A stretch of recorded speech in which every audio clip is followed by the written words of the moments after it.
தெரிந்து கொள்ளப்பட்ட அன்பு சகோதர மற்றும் சகோதரிகளே, உங்கள் அனைவருக்கும் நம்முடைய சர்வ வல்லமை கொண்ட பரலோக பிதாவாகிய தேவனுடைய பரிசுத்தம் நிறைந்த நாமத்தினாலும், அவரது ஒரே பேரான குமாரனும் நமது அருமை இரட்சகரும் ராஜாவுமாகிய கிறிஸ்து இயேசுவினுடைய நிதான நாமத்தினாலும் கிருபை அன்புடன் கூடிய சமாதானமும் உண்டாகி பெருக கடவதாக என்கிற அன்பின் வாழ்த்துக்களுடன் நான் சார்ந்திருக்கிற பழனி சபையாருடைய அன்பின் வாழ்த்துக்கள் மற்றும் ஊழியத்தின் நிமித்தம் நாம் பிரயாணப்படுகின்ற அனைத்து சபைகள் தோறும் இருக்கக்கூடிய உங்களுடைய சகோதர சகோதரிகள் யாவரின் அன்பையும் வாழ்த்துக்களையும் இந்த வேளையிலே உங்கள் மத்தியிலே நான் பகிர்ந்து கொண்டு, இன்றைய தினத்துல நம்ம பஸ்காவை ஆசரித்து சில தினங்கள் ஆயிருக்கு.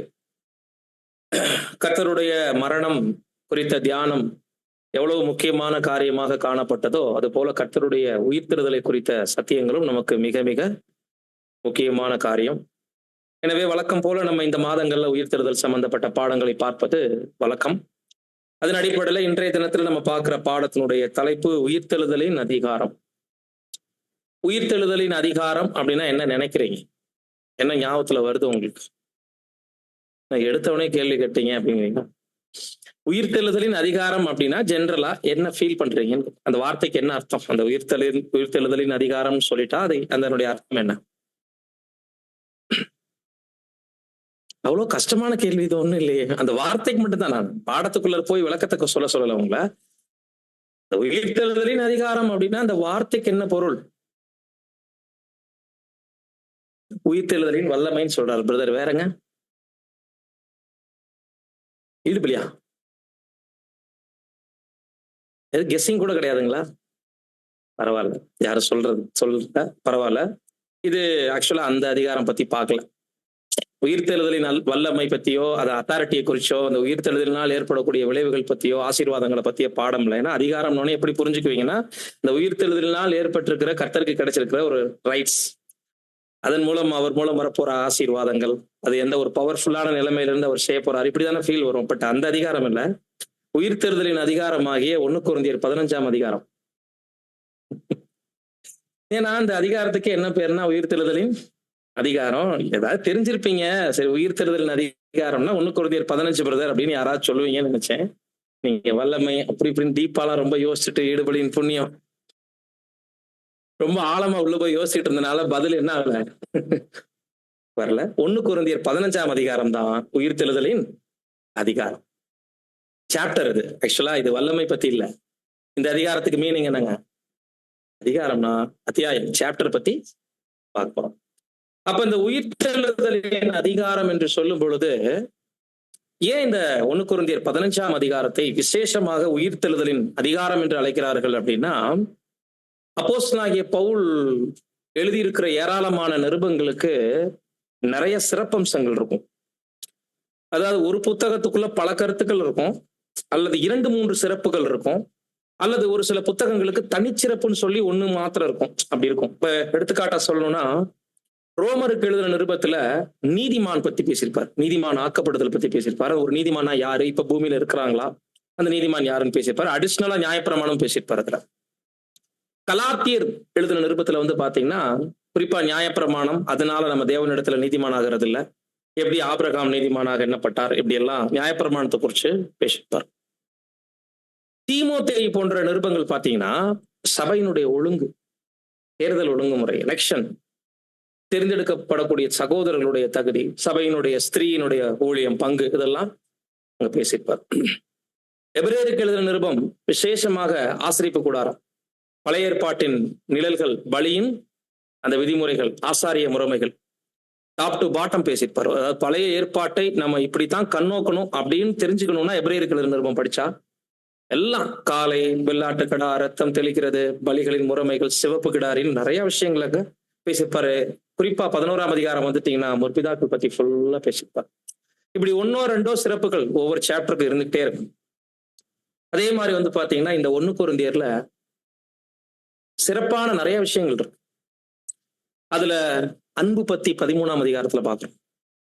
தேவனுடைய அன்பை குறிச்சு, கர்த்தர் இயேசுவின் மூலம் வெளிப்பட்ட அன்பை குறிச்சு, நாம வளர்த்துக்கொள்ள வேண்டிய அன்பை குறிச்சு 1 கொரிந்தியர் 13ஆம் அதிகாரத்தை ஒரு நல்ல தியானிச்சாலே ரட்சிப்படைஞ்சிடலாம். அன்பு எப்படிப்பட்டதா இருக்கணும், எப்படி இருக்கக்கூடாது, என்ன மாதிரியான அன்பு நமக்குள்ள உருவாகணும் அன்பு நிரந்தரமானது, அது நீடிச்சு இருக்கக்கூடியது, அது ஒரு காலம் ஒழியாதுன்னு முடிக்கிறார் இல்லைங்களா? அதன் அடிப்படையில பார்க்கும்போது அந்த 13ஆம் அதிகாரத்தை அப்படியே அன்புக்கு பிரிச்சிடலாம். 11ஆம் அதிகாரம் 10ஆம் அதிகாரம் போனீங்கன்னா இதுலயே பாஸ் ஓவர் பத்தி, அந்த பண்டிகை நாள் குறிச்சு, அந்த நேரத்துல இருக்கக்கூடிய ஒரு ஒழுங்கு குறித்து, ஒரு பயபக்தி குறித்து, கர்த்தருடைய பண்டிகையை நீங்க ஆசரிக்கும்படி கூடி வந்திருக்கக்கூடிய உங்களுக்குள்ள ஏன் இப்படி வெறித்தனமா இருக்கிறீங்க, ஏன் இப்படி புசிக்கிறதுல வீடு மாதிரி நடந்துக்கிறீங்க, ஒருத்தருக்கு ஒருத்தர் ஏன் காத்திருக்கிறது இல்ல, நம்ம கர்த்தருடைய பந்திக்கும் பேய்களுடைய பந்திக்கும் வித்தியாசம் காட்டணும், ஒருவனும் தானே நிதானித்தறிந்து அந்த அப்பத்தில் புசித்து அந்த பாத்திரத்தில் பானம் பண்ணணும். அந்த 10, 11ஆம் அதிகாரத்துல பாத்தீங்கன்னா பாஸ் ஓவர் ஃபங்க்ஷன் பத்தி அப்படியே பேசியிருப்பார். அந்த மாதிரி இந்த 15ஆம் அதிகாரம் உயிர்த்தெழுதலை குறித்த டாப் டு பாட்டம் வெளிப்படுத்தி இருக்கிற விஷயம். உயிர்த்தெழுதல் பத்தி நம்ம பேசிக்ல நிறைய கேட்டிருக்கோம், நிறைய வசனங்கள் படிச்சிருக்கோம். ஆனா 10 கற்பனைகள் இப்ப நம்ம பார்த்துட்டு இருக்கிறோம் இல்லைங்களா? ஏறக்குறைய ஒரு 7-8 சப்ஜெக்ட் பார்த்திருக்கிறோம். இன்னும் ஒரு 5-6 சப்ஜெக்ட் பெண்டிங் இருக்கு, அது நம்ம கேப் போட்டு பார்க்கலாம். அது மாதிரி உயிர்த்தெழுதலுக்குன்னு ஒரு கோட்பாடு இருக்கு இல்லையா? இப்ப நமக்கு 4 வகையான உயிர்த்தெழுதல் இருக்கிறது நம்மளுடைய பிலீவ். முதலாம் உயிர்த்தெழுதல், அதுக்கப்புறம் தோழி வகுப்பாராகிய திரள் கூட்டத்துடைய உயிர்த்தெழுதல், அப்புறம் முற்பிதாக்கள் ஆகிய பழைய ஏற்பாட்டு நீதிமான்களுடைய உயிர்த்தெழுதல், அப்புறம் முழு உலக ஜனங்களுடைய உயிர்த்தெழுதல்னு 4 விதமான ரெசரக்ஷன் இருக்கிறது நமக்கு நல்லா தெரியும். பட் அதனுடைய தனி கோட்பாடுகள், எந்தெந்த உயிர்த்தெழுதலுடைய தனி சிறப்புகள் என்ன, அதனுடைய கணம் எப்படி இருக்கும்? முதலாம் உயிர்த்தெழுதல்னா அது எப்படி இருக்கும்? ஆதாமுக்குள்ள மறிக்கிற மற்றவர்களுடைய உயிர்த்தெழுதல் எப்படி இருக்கும்? முற்பிதாக்களுடைய உயிர்த்தெழுதல் எப்படி இருக்கும்? ஆவியின் உயிர்த்தெழுதலுக்கு பிறகு அவங்களுடைய நிலை எப்படி இருக்கும் அப்படின்னு ஃபுல் டீடைல்ஸ் கேட்டா நம்மளால சொல்ல முடியுமா? உயிர்த்தெழுதலை பத்தி அதனுடைய கோட்பாடுகள் சொல்லுங்க, அதனுடைய கொள்கைகள் சொல்லுங்க, யார் யார் என்னென்ன சரீரத்துல இருப்பாங்க, அந்த சரீரத்தினுடைய மேன்மை எப்படி இருக்கும், அந்த உயிர்த்தெழுதல் சம்பவிக்கிற விதம் எப்படி இருக்கும்னு ஒருவேளை கேட்டா 4 உயிர்த்தெழுதல் இருக்கிறது தெரியும், பட் அது எப்படி சம்பவிக்கணும்னு நமக்கு சொல்ல தெரியும். அப்ப அந்த மாதிரி ஒரு வரையறை கொடுத்திருக்கிறாரு. ரொம்ப டீப்பாவும் இல்ல, விஷயங்கள் ரொம்ப ஆழமாவும் இல்ல, பட் ஓரளவுக்கு நமக்கு தேவையான விஷயங்களை 1 கொரிந்தியர் 15ல மேலோட்டமா பதிவு பண்ணியிருந்தாலும் அதை உள்ள போய் ஆராய்ந்து பார்க்கும் பொழுது நிறைய முக்கியமான விஷயங்களை இந்த பாடத்துல, இந்த சாப்டர்ல நம்ம கண்டிப்பாக அறிந்து கொள்ள முடியும். அப்படி பாஸ் ஓவரை குறிச்சு, அன்பு குறிச்சு இப்படியெல்லாம் பேசிட்டு அந்த 1 கொரிந்தியர் புத்தகத்துல உயிர்த்தெழுதலை குறிச்சு திடீர்னு ஒரு சாப்டரை ஒதுக்கிட்டு உயிர்த்தெழுதலின் அதிகாரத்தை 15ஆம் அதிகாரத்தை தனியா அந்த தலைப்புல எடுத்துக்கிட்டு இவர் இதை பத்தி பேச வேண்டிய கட்டாயம் அவருக்கு ஏன் வந்துச்சு? அப்போஸ்தலனாகிய பவுல் 1 கொரிந்தியருக்கு எழுதின நிருபத்தில் குறிப்பா விசேஷமாக இந்த 15ஆம் அதிகாரத்தை என்ன காரணத்தினால உயிர்த்தெழுதல் எனக்கூடிய கருத்துக்கு ஒதுங்கினார் அப்படின்னு நம்ம பார்க்கும்போது இதற்கான ஏராளமான காரியங்கள் இருக்கு. முக்கியமா முதலாவது, ஒவ்வொரு அடிப்படை மூல உபதேசங்களுக்கும் ஒரு தெள்ள தெளிவான வரையறை வேணும். அதை ஜனங்கள் தேடி போய் படிச்சு தெரிஞ்சுக்கிறதுக்கான அந்த கோட்பாடுகளை தெரிந்து கொள்வதற்கு ஒரு பகுதி வேணும். அது முக்கியமான ரீசன், அது நம்ம முதவே சொல்லியாச்சு. 2வது, கர்த்தராகிய இயேசு கிறிஸ்துவனுடைய பிறப்பு மற்றும் இறப்பு மற்றும் உயிர்த்தெழுதல் இது உலகத்தின் ஜனங்களுக்கான நற்செய்தியில பதிவு பண்ணப்பட்ட விஷயம். குறிப்பா 4 சுவிசேஷங்களும் இரட்சகருடைய பிறப்பு, அவர் நமக்காக பலியான விதம், அவருடைய லைஃப், அதுல அவருடைய முன்மாதிரி, பிளஸ் அவருடைய மரணம், அதுக்கு பிறகு உயிர்த்தெழுதலை பத்தி போதிக்குது 4 சுவிசேஷம். இந்த 4 சுவிசேஷத்திலையும் காமனா இருக்கக்கூடிய முக்கியமான சிறப்பம்சம் அப்படின்னா 2. 1, அதாவது பிறப்பு முக்கியமானதா இருந்தாலும் மிக முக்கியமானதுன்னு எடுத்துட்டீங்கன்னா மரணமும் உயிர்த்தெழுதலும். கர்த்தர் இயேசுனுடைய மரணம் ஒரு கண்ணு அப்படின்னா அவருடைய உயிர்த்தெழுதல் மறு கண் அப்படின்னு எடுத்துக்கலாம். 2 கண்ணுல எது வேணும்னு கேட்டா நம்ம என்ன சொல்லுவோம்? 2மே வேணும்னு சொல்லுவோம் இல்லைங்களா? சுவிசேஷத்துல மனுக்குலத்திற்கான தெய்வீக திட்டத்துல தேவன் ஏற்பாடு செய்திருக்கக்கூடிய ஒழுங்குமுறையில இரட்சகராகிய இயேசு கிறிஸ்துவனுடைய மரணம் ஈடுபலி என்பது எப்படி மனுக்குலத்திற்கான தெய்வீக திட்டத்தினுடைய மைய புள்ளியோ, மனுக்குலத்திற்கான உயிர்த்தெழுதல் கிறிஸ்து முதலாம் உயிர்த்தெழுதல்ல பங்கடைந்து அதை தொடர்ந்து அவருடையவர்கள் உயிர்த்தெழுப்பப்படுறாங்க. அதுக்கப்புறம் முழு மனுக்குலத்துக்கும் இருக்கக்கூடிய உயிர்த்தெழுதல் எவ்வளவு முக்கியமானது. மரணம் அப்படின்றது ஒரு முடிவு பொதுவாக இப்ப நம்ம பாக்குறது, பட் அந்த மரணத்தை முதல்ல ஜெயமாக்குனது கர்த்தருடைய உயிர்த்தெழுதல். அப்ப அது ஒரு முக்கியமான துவக்கமா இருக்கு இல்லைங்களா? மரணம் எவ்வளவு முக்கியமானது. அவரே மறிச்சிட்டார், இரட்சகரே மறிச்சிட்டாருன்னா அங்க ஒண்ணும் இல்லாத நிலை 3 நாள். ஆனா அதுக்கப்புறம் மரணத்தை வெற்றி சிறந்த அவர் உயிர்த்தெழுப்பப்பட்டது மனுக்குலத்துக்காக மரித்த முக்கியமான விஷயம் அது அப்படின்னு நம்ம சொல்றதை பார்க்கிலும், அதை விட இன்னொரு முக்கியமான விஷயம் இருக்கு. அவர் மரித்த அப்படியே இல்ல, அவர் உயிரோட எழுந்திருக்கிறார் அப்படின்ற மற்றொரு முக்கியமான சிறப்பம்சம் ரொம்ப ரொம்ப ரொம்ப முக்கியம். அப்போ சுவிசேஷத்தை 4 சுவிசேஷங்களை பொதுவாக எல்லாருமே ஓரலா தெரிஞ்சுக்கணும்னா கூட, ஈடுபலியின் மேல உள்ள நம்பிக்கை எவ்வளவு முக்கியமோ, உயிர்த்தெழுதல் மேல உள்ள நம்பிக்கை அவ்வளவு முக்கியம்ன்ற. கர்த்தர் மரிச்சார் எனக்குங்கிறத ஒருத்தர் பிலீவ் பண்றது, ரட்சிப்படைய சுவிசேஷத்தை ஏற்றுக்கொள்ள எவ்வளவோ இம்பார்ட்டன்ட்டோ, அவர் எனக்காக மரித்து உயிரோடையும் எழுந்தார் அப்படின்ற அடுத்த செய்தியும் மிக மிக மிக மிக முக்கியங்கிற ஒரு கருத்தை இந்த புத்தகத்துல அவர் பேசுறார். எங்க வாசிக்கலாம் அப்படின்னா, வசனம் 14 வாசிங்க. 1 கொரிந்தியர் 15. கிறிஸ்து எழுந்திருக்கவில்லை என்றால் எங்கள் பிரசங்கமும் விருதா, உங்கள் விசுவாசமும் விருதா. பாத்தீங்களா? விருதா அப்படின்ற வார்த்தையினுடைய பொருள் என்ன? வேஸ்ட். நம்ம நம்பிக்கையே வேஸ்ட், பிரயோஜனம் இல்லை.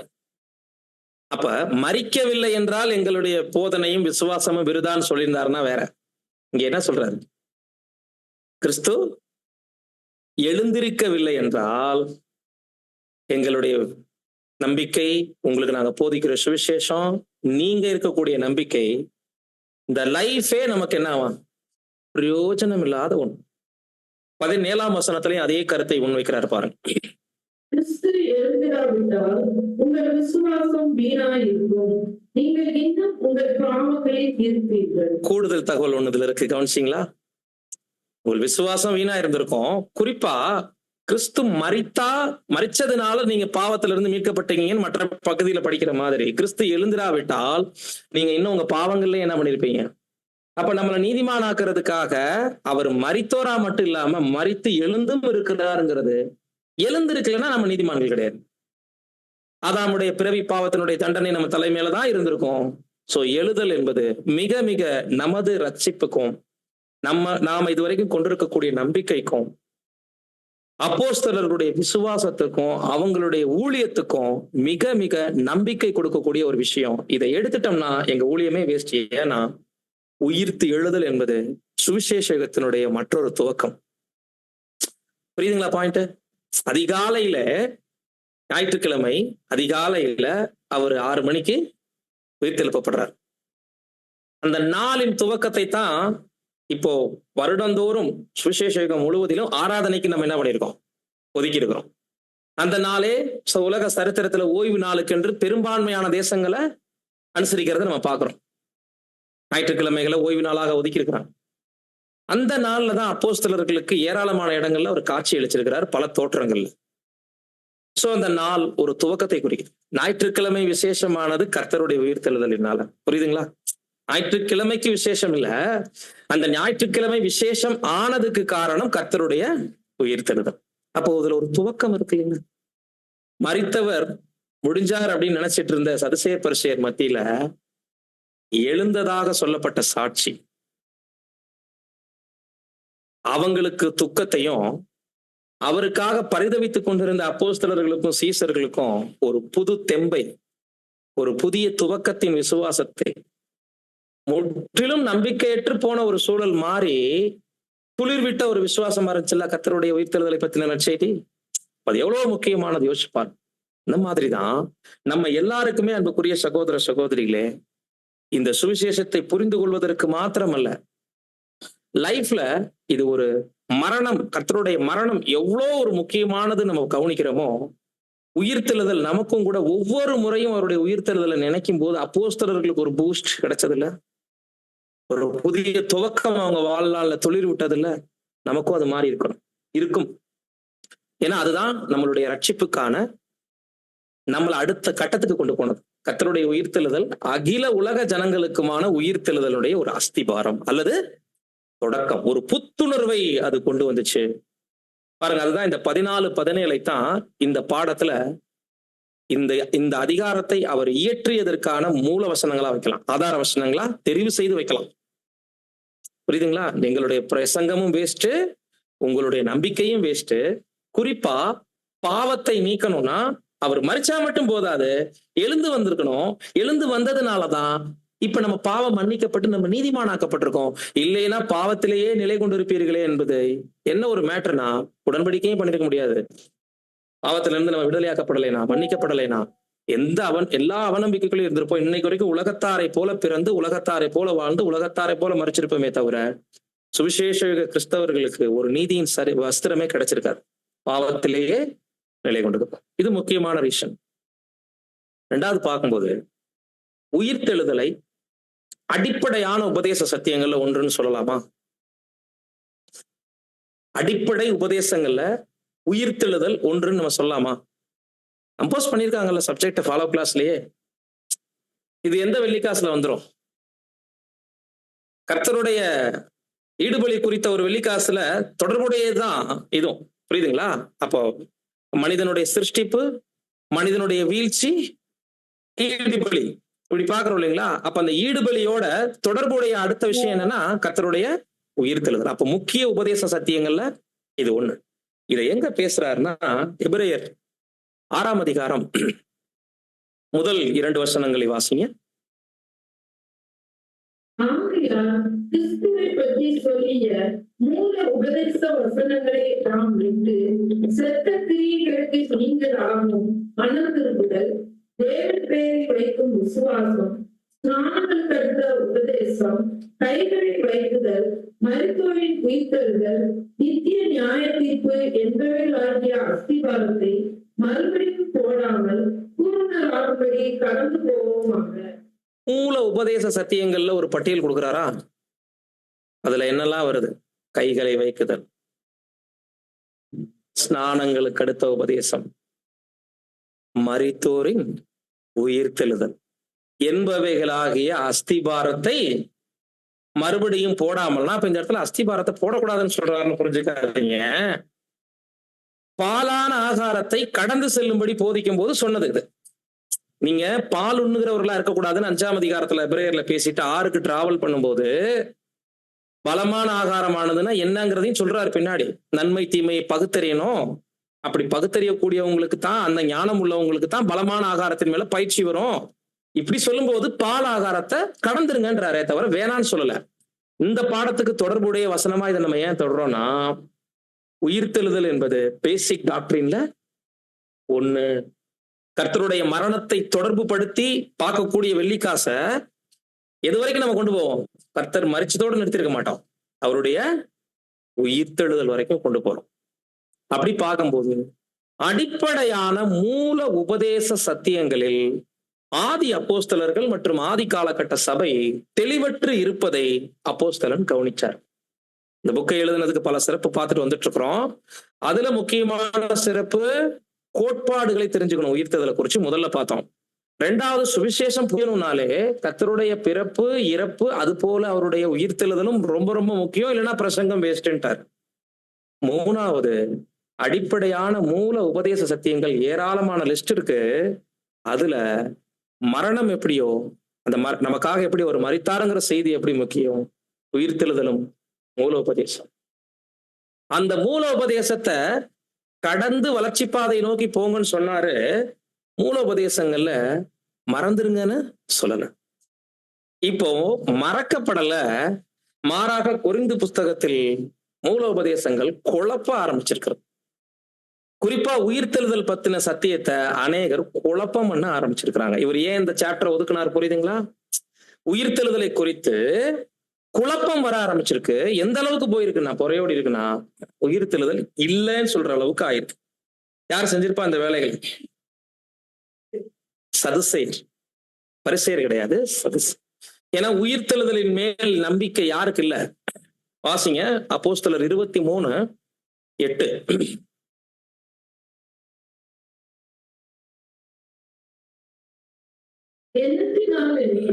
எண்ணத்தினால் என்றால் சரிசேயர் உயிர்த்தெழுதல் இல்லை என்றும் தேவதூதனும் ஆவியும் இல்லை என்றும் சொல்கிறார். ஏன் மைக் உதறிட்டே இருக்கு பிரதர்?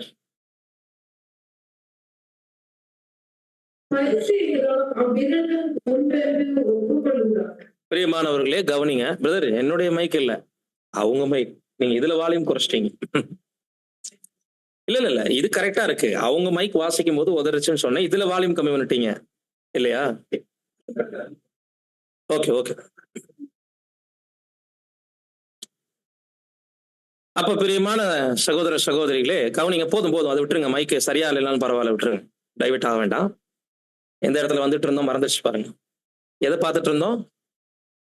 சதுசேயர் உயிர்த்தெழுதல் இல்லை என்றும் தேவதூதர்கள் இல்லை என்றும் சொல்றவங்க, அவங்களதான் பாக்குறோம். உயிர்த்தெழுதல் இல்லை என்று சாதிக்கிற சதுசேயர்கள் அவரிடத்தில் வந்து பேசுவாங்க அநேக நேரத்துல. அப்படின்னா எந்த உயிர்த்தெழுதல் இல்லைன்னு கர்த்தர்ட்ட அடிக்கடி அவங்க வந்து பேசிட்டு இருந்தாங்க. கர்த்தருடைய உயிர்த்தெழுதல் பத்தியா? கர்த்தருடைய உயிர்த்தெழுதல் அவர் மரிச்ச பின்னாடிதான். அப்ப உயிர்த்தெழுதல் இல்லை என்று சாதிச்சிட்டு இருக்கிறாங்கன்னா எந்த உயிர்த்தெழுதல் மேல சதுசேயர்களுக்கு நம்பிக்கை இல்லை? கொஞ்சம் சவுண்ட் வைக்கும்போது ரொம்ப குறைச்சிருக்கிறீங்க. எந்த உயிர்த்தெழுதலின் மேல சதுசேயர்களுக்கு நம்பிக்கை இல்லை அப்படின்னா அப்ப இன்னொரு கேள்வி இருக்கு நமக்கு. யூதர்களுக்கு கர்த்தர் இயேசுனுடைய மரணம் மற்றும் உயிர்த்தெழுதலுக்கு முன்னாடியே உயிர்த்தெழுதல் மேல நம்பிக்கை இருந்துச்சா? கேட்கிற கேள்வி புரியுதுங்களா? கர்த்தர் இயேசுனுடைய உயிர்த்தெழுதலை மறுக்கிறதுக்கு இல்லாத ஃப்ராட் பண்ணாங்க. அவங்க சீசர்கள் களவாய் கொண்டு போயிட்டாங்கன்னு சொல்லிடுங்கன்னாங்க. அவருடைய உயிர்த்தெழுதலை அவங்க ஏத்துக்கவே இல்லை. இதை விட்டுருங்க. ஆண்டவரோட தர்க்கிக்கும் போதெல்லாம் உயிர்த்தெழுதல் இல்லைங்கிற ஒரு குரூப் வந்து அடிக்கடி அவர்கிட்ட பேசிட்டு இருந்தாங்கன்னு நம்ம படிக்கிறோம் இல்லைங்களா? எந்த உயிர்த்தெழுதல் இல்லை? அப்ப எதை இஸ்ரேல் ஜனங்க நம்பிட்டு இருந்தாங்க? எந்த உயிர்த்தெழுதல் இல்லைன்னு கர்த்தரோட அவங்க ஆர்கியூ பண்ணிட்டு இருந்தாங்க. இஸ்ரேல் ஜனங்களுக்கு கர்த்தருடைய மரணத்துக்கு முன்னாடி, உயிர்த்தெழுதலுக்கு முன்னாடி உயிர்த்தெழுதல் மேல பிலீவ் இருந்ததான்னு கேட்கிறேன். இருந்துச்சா இல்லைங்களா? ஏன் இவ்வளவு யோசிக்கிறீங்க? பழைய ஏற்பாட்டுல நிறைய வசனம் இருக்குங்க. பேசிக் டாக்டரின் ஞாபகத்தில் வச்சு பதிலே சொல்ல மாட்டேங்கிறீங்களா யாருமே? பழைய ஏற்பாட்டுல உயிர்த்தெழுதல் குறிச்சு எத்தனை வசனங்கள் நம்ம தேவனுடைய ராஜ்யம் பாடத்துல 5ஆம் உலக பேரரசுல 3 உலகங்கள்ல எவ்வளவு எடுத்திருக்கோம் இல்லைங்களா? ஒரு வசனம் கூட வாசிங்களேன். ஏசாயா 26:19.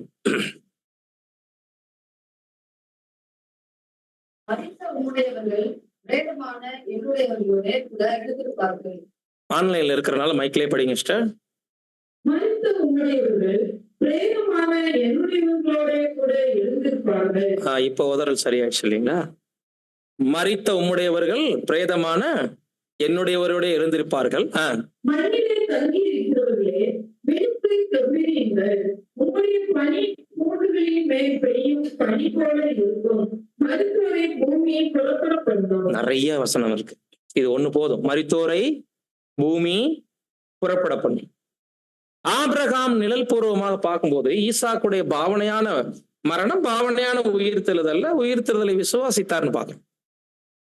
கண்டு களி கூர்ந்தான்னு படிக்கிறோம் இல்லைங்களா? ஆபிரகாம் அந்த நாளை காண ஆசையா இருந்தான், கண்டு களி கூர்ந்தான்னு பாஸ்ட் டென்ஸ்ல சொல்றாரு. அப்படின்னா தேவனுடைய ராஜ்யத்தில் ஜனங்கள் உயிரோட வர்றதை குறிச்சு அதுல தனக்கு இருக்கக்கூடிய நம்பிக்கையை ஆல்ரெடி ஆபிரகாம் பிலீவ் பண்ணிருக்கிறதாக சொல்லப்படுது. அப்போ நிழல் பொருள் இருக்கு, வசனங்களும் இருக்கு. மரித்தோரின் உயிர்த்தெழுதலை இஸ்ரேல் ஜனங்கள் கிறிஸ்துவுக்கு முன்னாடியே நம்பிட்டு இருந்தாங்கிறத கிறிஸ்துக்கிட்டே ஒருத்தவங்க சொன்னாங்க. ஞாபகம் இருக்குங்களா? யார்? ஆண்டவர் இடத்திலேயே ஆண்டவர் மரிக்கிறதுக்கு முன்னாடி பழைய ஏற்பாட்டு நம்பிக்கை இருக்கு. யாருங்க? மார்த்தா. மரியாள் இல்ல, மார்த்தா. வாசிங்க யோவான் 11:24.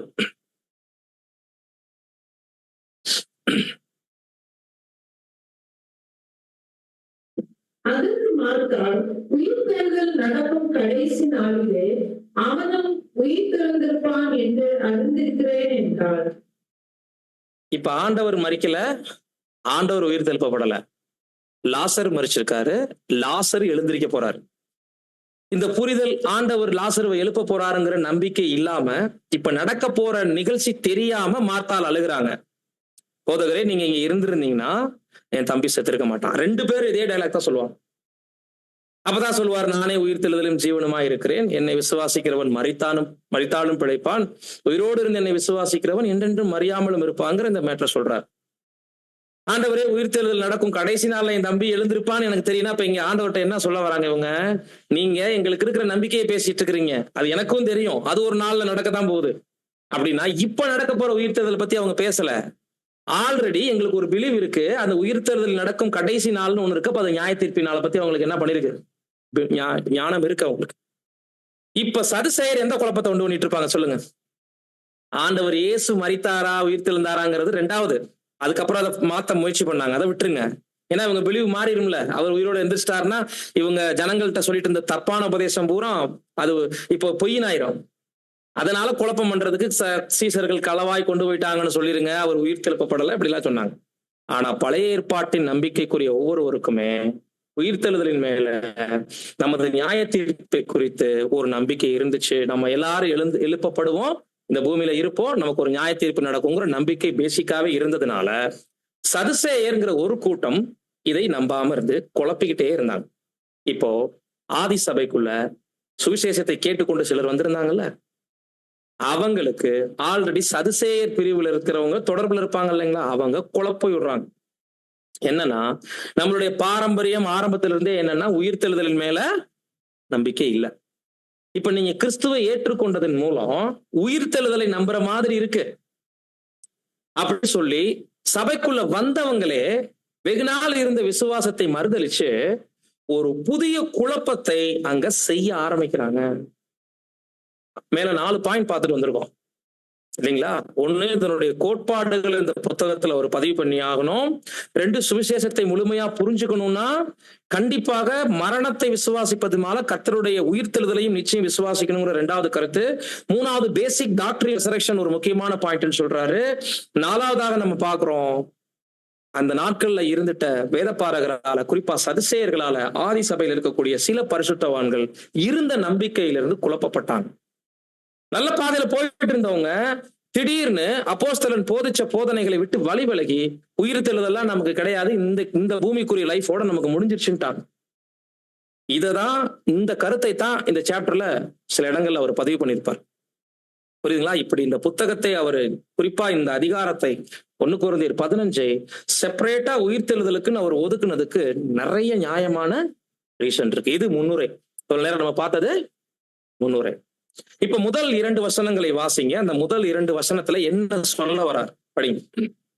அன்றியும் சகோதரர்களே, நான் உங்களுக்கு பிரசங்கித்த சுவிசேஷத்தை மறுபடியும் உங்களுக்கு தெரியப்படுத்துகிறேன். நீங்களும் அதை ஏற்றுக்கொண்டு அதிலே நிலைத்திருக்கிறீர்கள். நான் உங்களுக்கு பிரசங்கித்த பிரகாரமாய் நீங்கள் அதை கை கொண்டிருந்தால் அதனாலே நீங்கள் ரட்சிக்கப்படுவீர்கள். மற்றபடி உங்கள் விசுவாசம் விருதாவாய் இருக்குமே. இங்க அதிகாரம் தொடங்குற இடத்துல எதை பத்தி பேச போறேன்னு சொல்லல, பட் ஒரு வார்த்தையில ஆரம்பிக்கிறாரு, அன்றியும் சகோதரரே. இந்த ஒரு வார்த்தை நமக்கு என்ன ஒரு பொறுப்பையும் கவனத்தையும் கொண்டு வருதுன்னா, அப்போஸ்தலனாகிய பவுல் கொரிந்தியருக்கு மட்டும் எழுதல. அன்றியும் சகோதரர் என்ற சொல் சுவிசேஷ யுகத்தில் கர்த்தரை ஃபாலோ பண்ண இருக்கிற 2000 வருட கால பரிசுத்தவான்களையும் நான் சொல்ல போற ஒரு செய்தி, அது ரொம்ப இம்பார்ட்டன்ட், அது ரொம்ப அடிப்படை உபதேச சத்தியம். கவனிச்சுக்கங்க. ஏன்னா இந்த சத்தியத்துல நீங்க நிலையா இல்லைன்னா உங்க ரட்சிப்புக்கே ஆபத்துன்னு ஆரம்பிக்கிறார். நான் பேச போறதுல நிறைய விஷயம் பேச போறேன், பட் இந்த விஷயம் நான் பேச போறதுக்குள்ள என்ன இருக்குன்னா உங்க ரட்சிப்பே இருக்கு அப்படின்னு தொடங்குறார். அப்ப சகோதரத்துவத்தில் அவர்களிடம் காணப்படக்கூடிய அன்பை முன்வைக்கிறார். முதல்ல என்ன ஒரு கேர் எடுக்கிறேன் அப்படின்னா, இந்த சத்திய உபதேசத்தை உங்களுக்கு எல்லாம் நாங்க கற்றுக் கொடுத்துட்டு இருக்கிறோம் இன்னைக்கு. அதுல நம்ம ரொம்ப ரொம்ப மகா பரிசுத்தமான விசுவாசத்துல உறுதியாக நிலைப்பட்டிருப்பது ரொம்ப ரொம்ப அவசியம். அதுல முக்கியமான ஒரு உபதேசம் உயிர்த்தெழுதல் பத்தி. அது என்னங்கிற மேட்டருக்கு பின்னாடி வரப்போறாரு. அதுக்கு முன்னாடி நான் சொல்ல வரப்போற செய்தியை சகோதரர்களே நீங்க கேட்டு கற்றுக்கொண்டு உங்க ரட்சிப்பு இதனாலும் நிறைவேறும். உங்க ரட்சிப்பை அடைவதற்கு இந்த உபதேச சத்தியம் ரொம்ப ரொம்ப முக்கியம் அப்படின்றத கவனத்துல வைங்க அப்படின்ற ஒரு சிந்தையுடன் என்ன பண்றாருன்னா ஆரம்பிக்கிறார். சேம் இந்த வார்த்தையை வேற விதமா சொல்லணும்னா யூதா முதல் வசனம் வாசிங்க.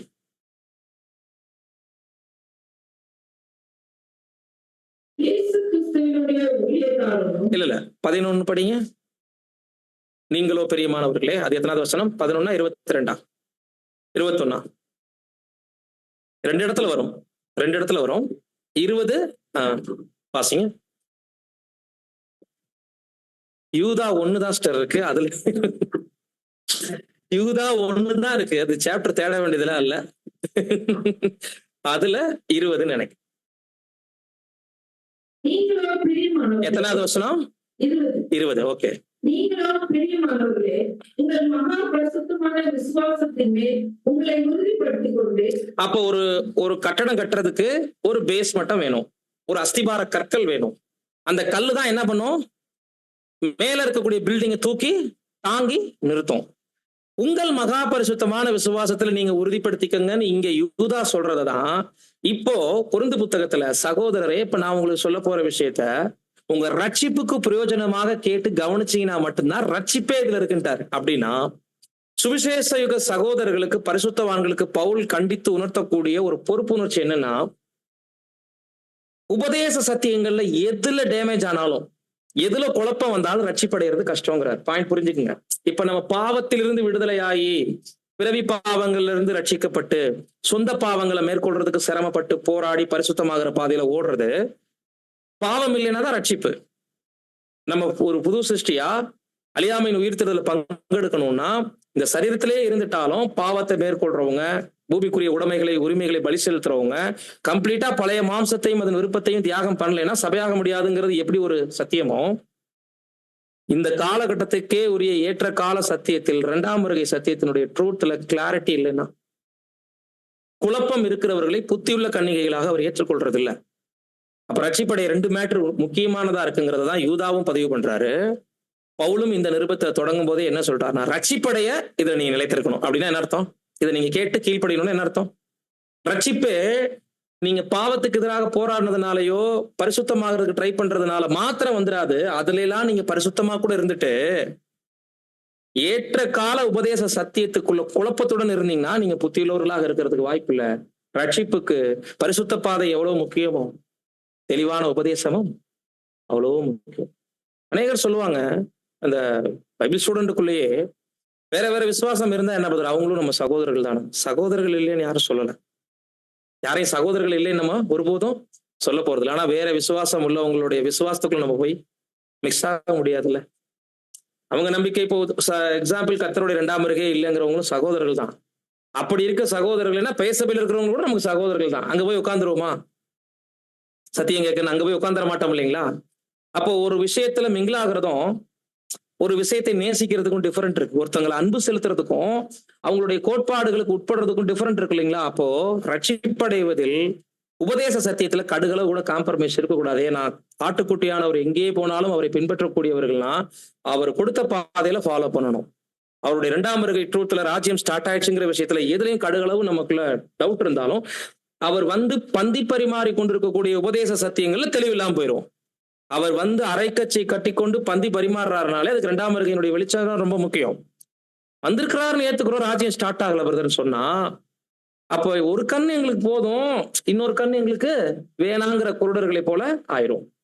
அப்போ பேசிக் டாக்டரின்ல தெளிவு ஒரு பக்கம், பரிசுத்த பாதையில மறுரூபமாகும் சத்தியங்கள் ஒரு பக்கம், 2ஐயும் சம அளவுல இலையில வச்சு சாப்பிட்டா மட்டும்தான் ரட்சிப்பையே நம்ம என்ன பண்ண முடியும், சுதந்திரிக்க முடியும். இப்போ வசனங்கள் 3ல இருந்து 11 வரைக்கும் அப்படி கண்டினியூவா வாசிங்க, கவனிங்க. இந்த 11வது வசனம் வரைக்கும் அவர் என்ன பேச வர்றார் வாசிங்க.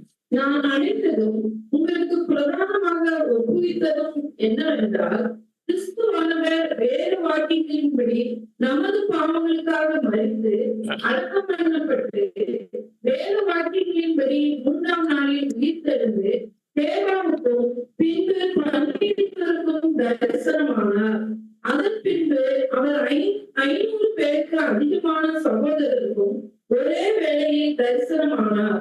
அவர்களில் அநேகர் இந்நாவரைக்கும் இருக்கிறார்கள், சிலர் மாத்திரம் நித்திரை அடைந்தார்கள். பின்பு யாக்கோபுக்கும் அதன் பின்பு அப்போஸ்தலர் எல்லாருக்கும் தரிசனமானார். எல்லாருக்கும் பின்பு அகால பிறவி கொண்ட எனக்கும் தரிசனமானார். நான் அப்போஸ்தலர் எல்லாரையும் சிறியவனாய் இருக்கிறேன். தேவனுடைய சபையை துன்பப்படுத்தினாலே நான் அப்போஸ்தலர் என்று பெயர் பெறுவதற்கும் பாத்திரன் அல்ல. ஆகிலும் நான் இருக்கிறது தேவ கிருபையினாலே இருக்கிறேன். அவர் எனக்கு அருளிய கிருபை விருதாவாய் இருக்கவில்லை. அவர்கள் எல்லாரிலும் நான் அதிகமாய் பிரயாசப்பட்டேன். ஆகிலும் நான் அல்ல, என்னுடனே இருக்கிற தேவ கிருபையே அப்படி செய்தது. நல்லா கவனிங்க, 11 முடிஞ்சாஸ்ட. ஆகியால் நானாகிலும் அவர்களாகிலும் இப்படியே பிரசங்கித்து வருகிறோம். நீங்களும் இப்படியே விட்டீர்கள். இந்த வசன பகுதியில உயிர்த்தெழுதலை பத்தி பேசிட்டு போறார். கர்த்தர் மரிச்சாரு, யார் யாருக்கு தரிசனம் ஆனாருன்னு. இதுல தான் ஒரு அப்போஸ்தலன்கிறத பத்தியும் மற்றவங்களுக்கு குறைவானவர் இல்லைங்கிறத பத்தியும் இந்த தகவல் ஏன் பதிவு பண்ணும்? தேவையில்லாத ஒரு மேட்டரா இருக்கு இல்லைங்களா? உள்ள போயிட்டு இருக்கிற விஷயம் வேற. தான் அப்போஸ்தலனா இல்லையா, மற்றவங்களை ஏத்துக்கிட்டாங்களா இல்லையா, நான் ஒன்னும் குறைவானவன் இல்லை, நானும் அப்போஸ்தலன் தான்ங்கிற இந்த இன்ஃபர்மேஷன் காரணம் இல்லாம பேசிப்பாரா? இப்ப இந்த 11 வரைக்கும் ஒரு கருத்து இருக்கு. அப்படித்தான் நம்ம பிரிக்கிறோம். முதல் 2 வசனத்துல சகோதர உரிமையும் அவங்களுடைய ஜாக்கிரதைக்கு, அவங்க ரட்சிப்பின் பாதைக்கு தேவையான ஒரு சின்ன தொடக்கத்துடன் ஒரு ஆரம்ப கால ஆலோசனையுடன் தொடங்கிட்டு 11 வசனம் வரைக்கும் டைரக்டா எதை பத்தி பேச போறேன்னு ஆரம்பிச்சிட்டாரு. இப்போ 1 by 1 வாசிங்க. 3 முதல்ல 3. நான் அடைந்ததும் உங்களுக்கு பிரதானமாக ஒப்புவித்ததும் என்னவென்றால், கிறிஸ்துவானவர் வேறு வாய்ப்பின்படி நமது பாவங்களுக்காக மரித்து. வார்த்தை கவனிங்க. நான் அடைந்ததும்னா என்ன அர்த்தம்? ஆல்ரெடி எனக்குள்ள இருக்கிற நம்பிக்கை, நான் கிறிஸ்துவிடம் இருந்து பெற்றுக்கொண்ட நம்பிக்கை. எங்க பேசுறாரு? இத 11லயே பேசுறாரு இல்லைங்களா? 1 கொரிந்தியர் 11 பேசியிருக்காரு இல்லைங்களா? எந்த இடம்? 1 கொரிந்தியர் 11 அதிகாரத்துல நான் உங்களுக்கு ஒப்புவித்ததை 26 வாசிங்க. நான் உங்களுக்கு ஒப்புவித்ததை கர்த்தரிடத்தில் பெற்றுக்கொண்டேன். என்னவெனில், கர்த்தராகிய இயேசு தாம் காட்டிக் கொடுக்கப்பட்ட அன்று ராத்திரியிலே அப்பத்தை எடுத்து. போதும். பஸ்கா பண்டிகையை பத்தி கர்த்தரிடத்திலிருந்து தான் பெற்றுக்கொண்ட சத்தியத்தை இங்க சொல்றாரு. நான் உங்களிடத்துல ஒப்புவித்ததெல்லாம் அப்படின்னா என்ன அர்த்தம்னா, கர்த்தரிடத்துல வாங்கி உங்ககிட்ட நான் சொல்ற விஷயங்கள், சத்தியங்கள். யார்கிட்ட இருந்து நான் பெற்றுக்கொண்டேன்? கர்த்தரிடத்துல. அதுல ஒரு முக்கியமான உபதேச சத்தியம் என்ன? அன்று ராத்திரி மேல் வீட்டறையில 12 கூட அவர் பந்தி இருக்கும் பொழுது இந்த அப்பத்தை எடுத்து ஒரு செயல் செஞ்சாரு, இந்த பாத்திரத்தை எடுத்து அவங்களுக்கு கொடுத்தாரு. இந்த அப்பத்தினுடைய மீனிங் என்ன, பாத்திரத்தினுடைய மீனிங் என்ன அவரே சொல்லியிருக்கிறாரு. மேற்கொண்டு கூடுதலா பாத்திரத்தை கொடுக்கக்கூடிய விஷயத்துல இருக்கக்கூடிய பொறுப்பு என்ன, இந்த பண்டிகையை ஆசரிக்கும் போது நம்முடைய ஜாக்கிரதை உணர்வு எப்படி இருக்கணும், நம்ம மனநிலை எதற்காக இதை ஆசரிக்கிறோம், பலவீனம் என்ன, வியாதி என்ன, மரணம் என்ன கொண்டு போறாரா? எந்த அப்போஸ்தலனும் பேசிருக்க மாட்டாங்க. பஸ்கா பண்டிகை குறித்த சீரியஸ்னஸ் வேற எந்த அப்போஸ்தலர்களும் இவ்வளவு டீப்பா நமக்கு சொல்லியிருக்கவே மாட்டாங்க. இன்க்ளூட் உயிர்த்தெழுதலை பத்தியும், எலெக்ஷன் பத்தி. வேதாகமத்துல புதிய ஏற்பாட்டுல நம்ம கவனிக்கப்பட வேண்டிய ஏராளமான நம்பிக்கையை, விசுவாசத்தை கட்டி எழுப்பின ஒரு நபர் பவுல் மட்டும்தான். இவருக்கு இணையான ஒரு அப்போஸ்தலர்கள் இல்ல, அப்படி உறுதியா சொல்லலாம். அதனாலதான் முதல் காலகட்ட சபையினுடைய தூதன்னு முன்னுரிமையை கொடுத்துட்டு பிரியமான தூதனா இருந்த யோவானை கூட 2வது தூதனாக்குனார். மார்பலை சாஞ்சிருந்தவர் கூட என்ன 2வது காலகட்ட சபைக்கு தான் தூதனானாரு. முதல் காலகட்டத்துக்கே ஒரு அத்தாரிட்டி யாருக்கு போயிடுச்சு? பவுலுக்கு. இப்ப கர்த்தரிடத்தில் பெற்றுக்கொண்டேன், அவர் எனக்கு ஒப்புவித்ததைனா கர்த்தர் இயேசு பர்சனலா பவுலுக்கு கிளாஸ் எடுத்திருக்கிறாருன்னு தான் அர்த்தம். 12 அப்பப்ப பேசிட்டு இருந்தாரு. விஷயங்களை புரிய வைக்கவே முடியல பெந்தகோஸ்தே நாள் வர்ற வரைக்கும். அதுக்கப்புறம் அனுபவ பாடங்கள் எல்லாம் வாங்கிட்டு புரிஞ்சுக்கிட்டாங்க. ஆனா அவங்களிடத்துல இல்லாத ஸ்பிரிட், அவங்களையே கடிந்து கொள்ற அளவுக்கு ஸ்பிரிட் யார்ட்டு இருந்துச்சு? பேதுருவே மிரண்டு ஓடுவாரு பவுல பார்த்தாருன்னா. ஒரு இடத்துல மாய்மாலம் பண்ணிட்டு விருத்த சேதனம் உள்ளவங்களை பார்த்த ஒரு வேஷம், விருத்த சேதனம் இல்லாதவங்களை பார்த்த ஒரு வேஷம் போடுறாருன்னு பவுல பார்த்தோன்னே ஓடுவாரு. பேதுரு நீங்க செய்யறது சரியில்லை. ஆனா பழைய பேதுரு மாதிரி எதிர்த்து பேசக்கூடியவராகவோ எல்லாம் தெரிஞ்ச மாதிரியோ பவுல்கிட்ட காமிச்சிருக்க மாட்டாரு. பவுல ஹைலைட் பண்ணி அவரே சொல்லுவார். அநேக நிருபங்களில் இதை குறித்து பேசி இருக்கிறான். அவன் பேசினது அநேக காரியங்கள் புரிந்து கொள்வதற்கு அரிதா இருக்கிறதுன்னு யார் சொன்னது? அப்ப தாழ்மைப்பட்டாரு.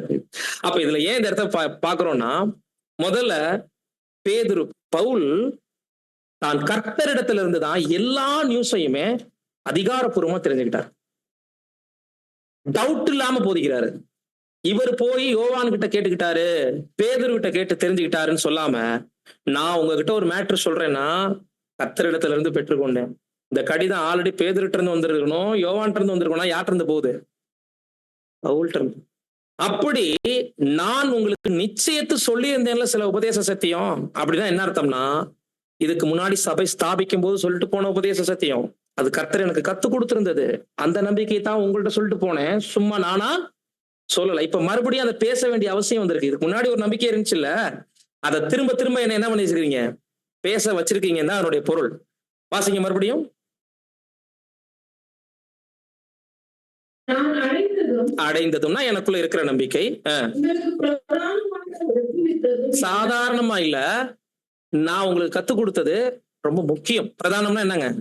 முக்கியமா நான் உங்களுக்கு கத்துக் கொடுத்ததும் உங்களுக்கு பிரதானமாக ஒப்புவித்ததும் என்னவென்றால், கிறிஸ்துவானவர் வேத வாக்கியங்களின்படி நமது பாவங்களுக்காக மரித்து, அண்டர்லைன் பண்ணுங்க. நான் சொன்னதா மட்டும் நீங்க நம்ப வேணாம். கிறிஸ்து மரித்ததை எதன் அடிப்படையில?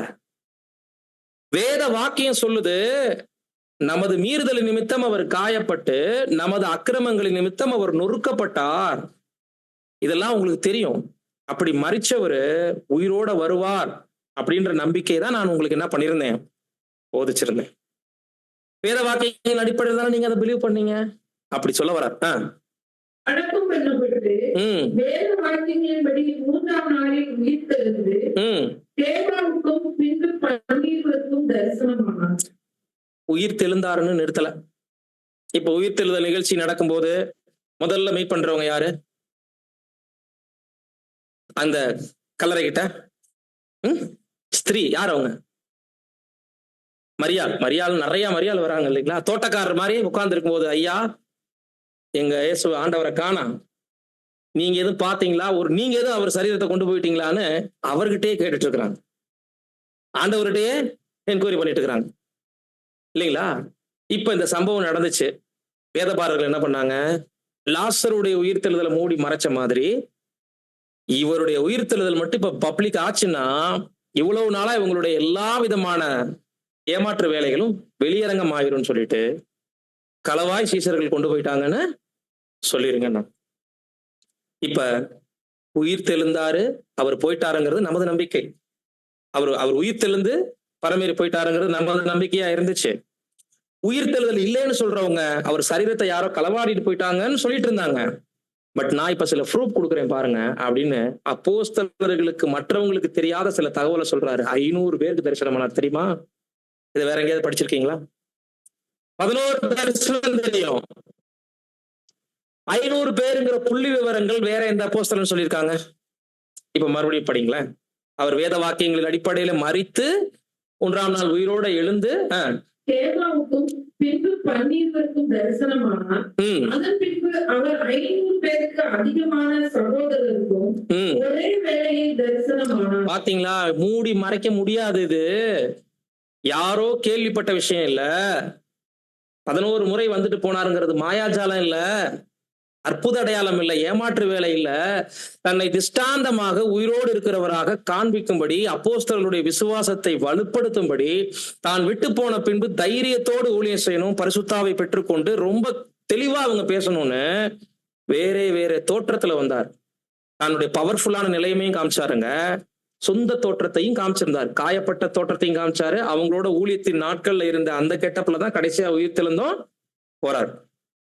அப்ப நம்பிக்கை உங்களுக்கு வலுவாகுது. நான் கடைசி வரைக்கும் உங்க கூட இருப்பேன் அப்படின்றதெல்லாம் அப்போஸ்தலர் நம்பிக்கையா இருந்தாலும் எவ்வளவு பேர் பார்த்திருக்காங்கன்னா, நாங்க ஒருத்தர் 2 பேர் இல்ல, அவர் உயிர்த்தெழுந்தது 12 பேருக்கு அப்புறம் 500 பேருக்கு மட்டும் இல்ல, அவங்களிலும் அதிகமானோருக்கு 500 பேரை முக்கியத்துவப்படுத்துறார். சீசர்களா இருந்திருக்கலாம். அவர்களுக்கும் அதிகமான அவர் மேல நம்பிக்கை வச்சவங்களுக்கு என்ன பண்ணிருக்கிறாரு? ஒரே நாள் என்ன பண்ணிருக்கிறாரு? தரிசனமானார்னா இது மூடி மறைக்க வேண்டிய விஷயம் இல்ல, அவ்வளவு வெளியரங்கமா இருக்கு உயிர்த்தெழுதல் பத்தின சத்தியம்ன்றாரு. அடுத்த புள்ளி விவரத்துக்கு போறாரு. பார்த்தவங்க சாட்சி வேணுமா? நாங்க ஒண்ணும் சும்மா சொல்லல அவர் உயிர்த்தெழுந்து போயிட்டாருன்னு. அந்த 500 பேர் பார்த்தாங்கன்னு சொன்னேன்ல, அவங்கள நிறைய பேர் உயிரோட இருக்கிறாங்க. சிலர் என்ன பண்ணிட்டாங்க? செத்தும் போயிட்டாங்க. படி. சிலர் மாத்திரம் நித்திரை அடைந்தார்கள். பின்பு யாக்கோபுக்கும் அதன் பின்பு அப்போஸ்தலர் எல்லாருக்கும் தரிசனமானார். எல்லாருக்கும் பின்பு அகால பிறவி கொண்ட எனக்கும் தரிசனமானார். அவர் யாக்கோபுக்கும் மறுபடியும் அப்போஸ்தலருக்கு தரிசனமானார்னு சொன்ன வரைக்கும் 40 நாள். அதன் பின்பு அகால பிறவியாகிய எனக்கும் தரிசனமானார். இது எப்போ? பெந்தெகோஸ்தே நாளுக்கெல்லாம் பின்னாடி மகிமை அடைந்த கர்த்தரை பவுல் பார்க்கிறார். டிஃபரெண்ட் என்ன புரிஞ்சுட்டீங்களா? அந்த முதல்ல பேசின இன்சிடென்ட் ஃபுல்லா கேபாவுக்கு தரிசனம் ஆயிட்டு 12 பேருக்கு தரிசனமானாரு. அப்புறம் 500 பேருக்கு அதிகமான பேருக்கு தரிசனம். இது ஆர்டர் அப்படியே வராரு. அதன் பின்பு மறுபடியும் 12 பேருக்கு தரிசனமானார். ரிப்பீட்டட் தரிசனத்தை பத்தி சொல்ல வர்றார். புரியுதுங்களா?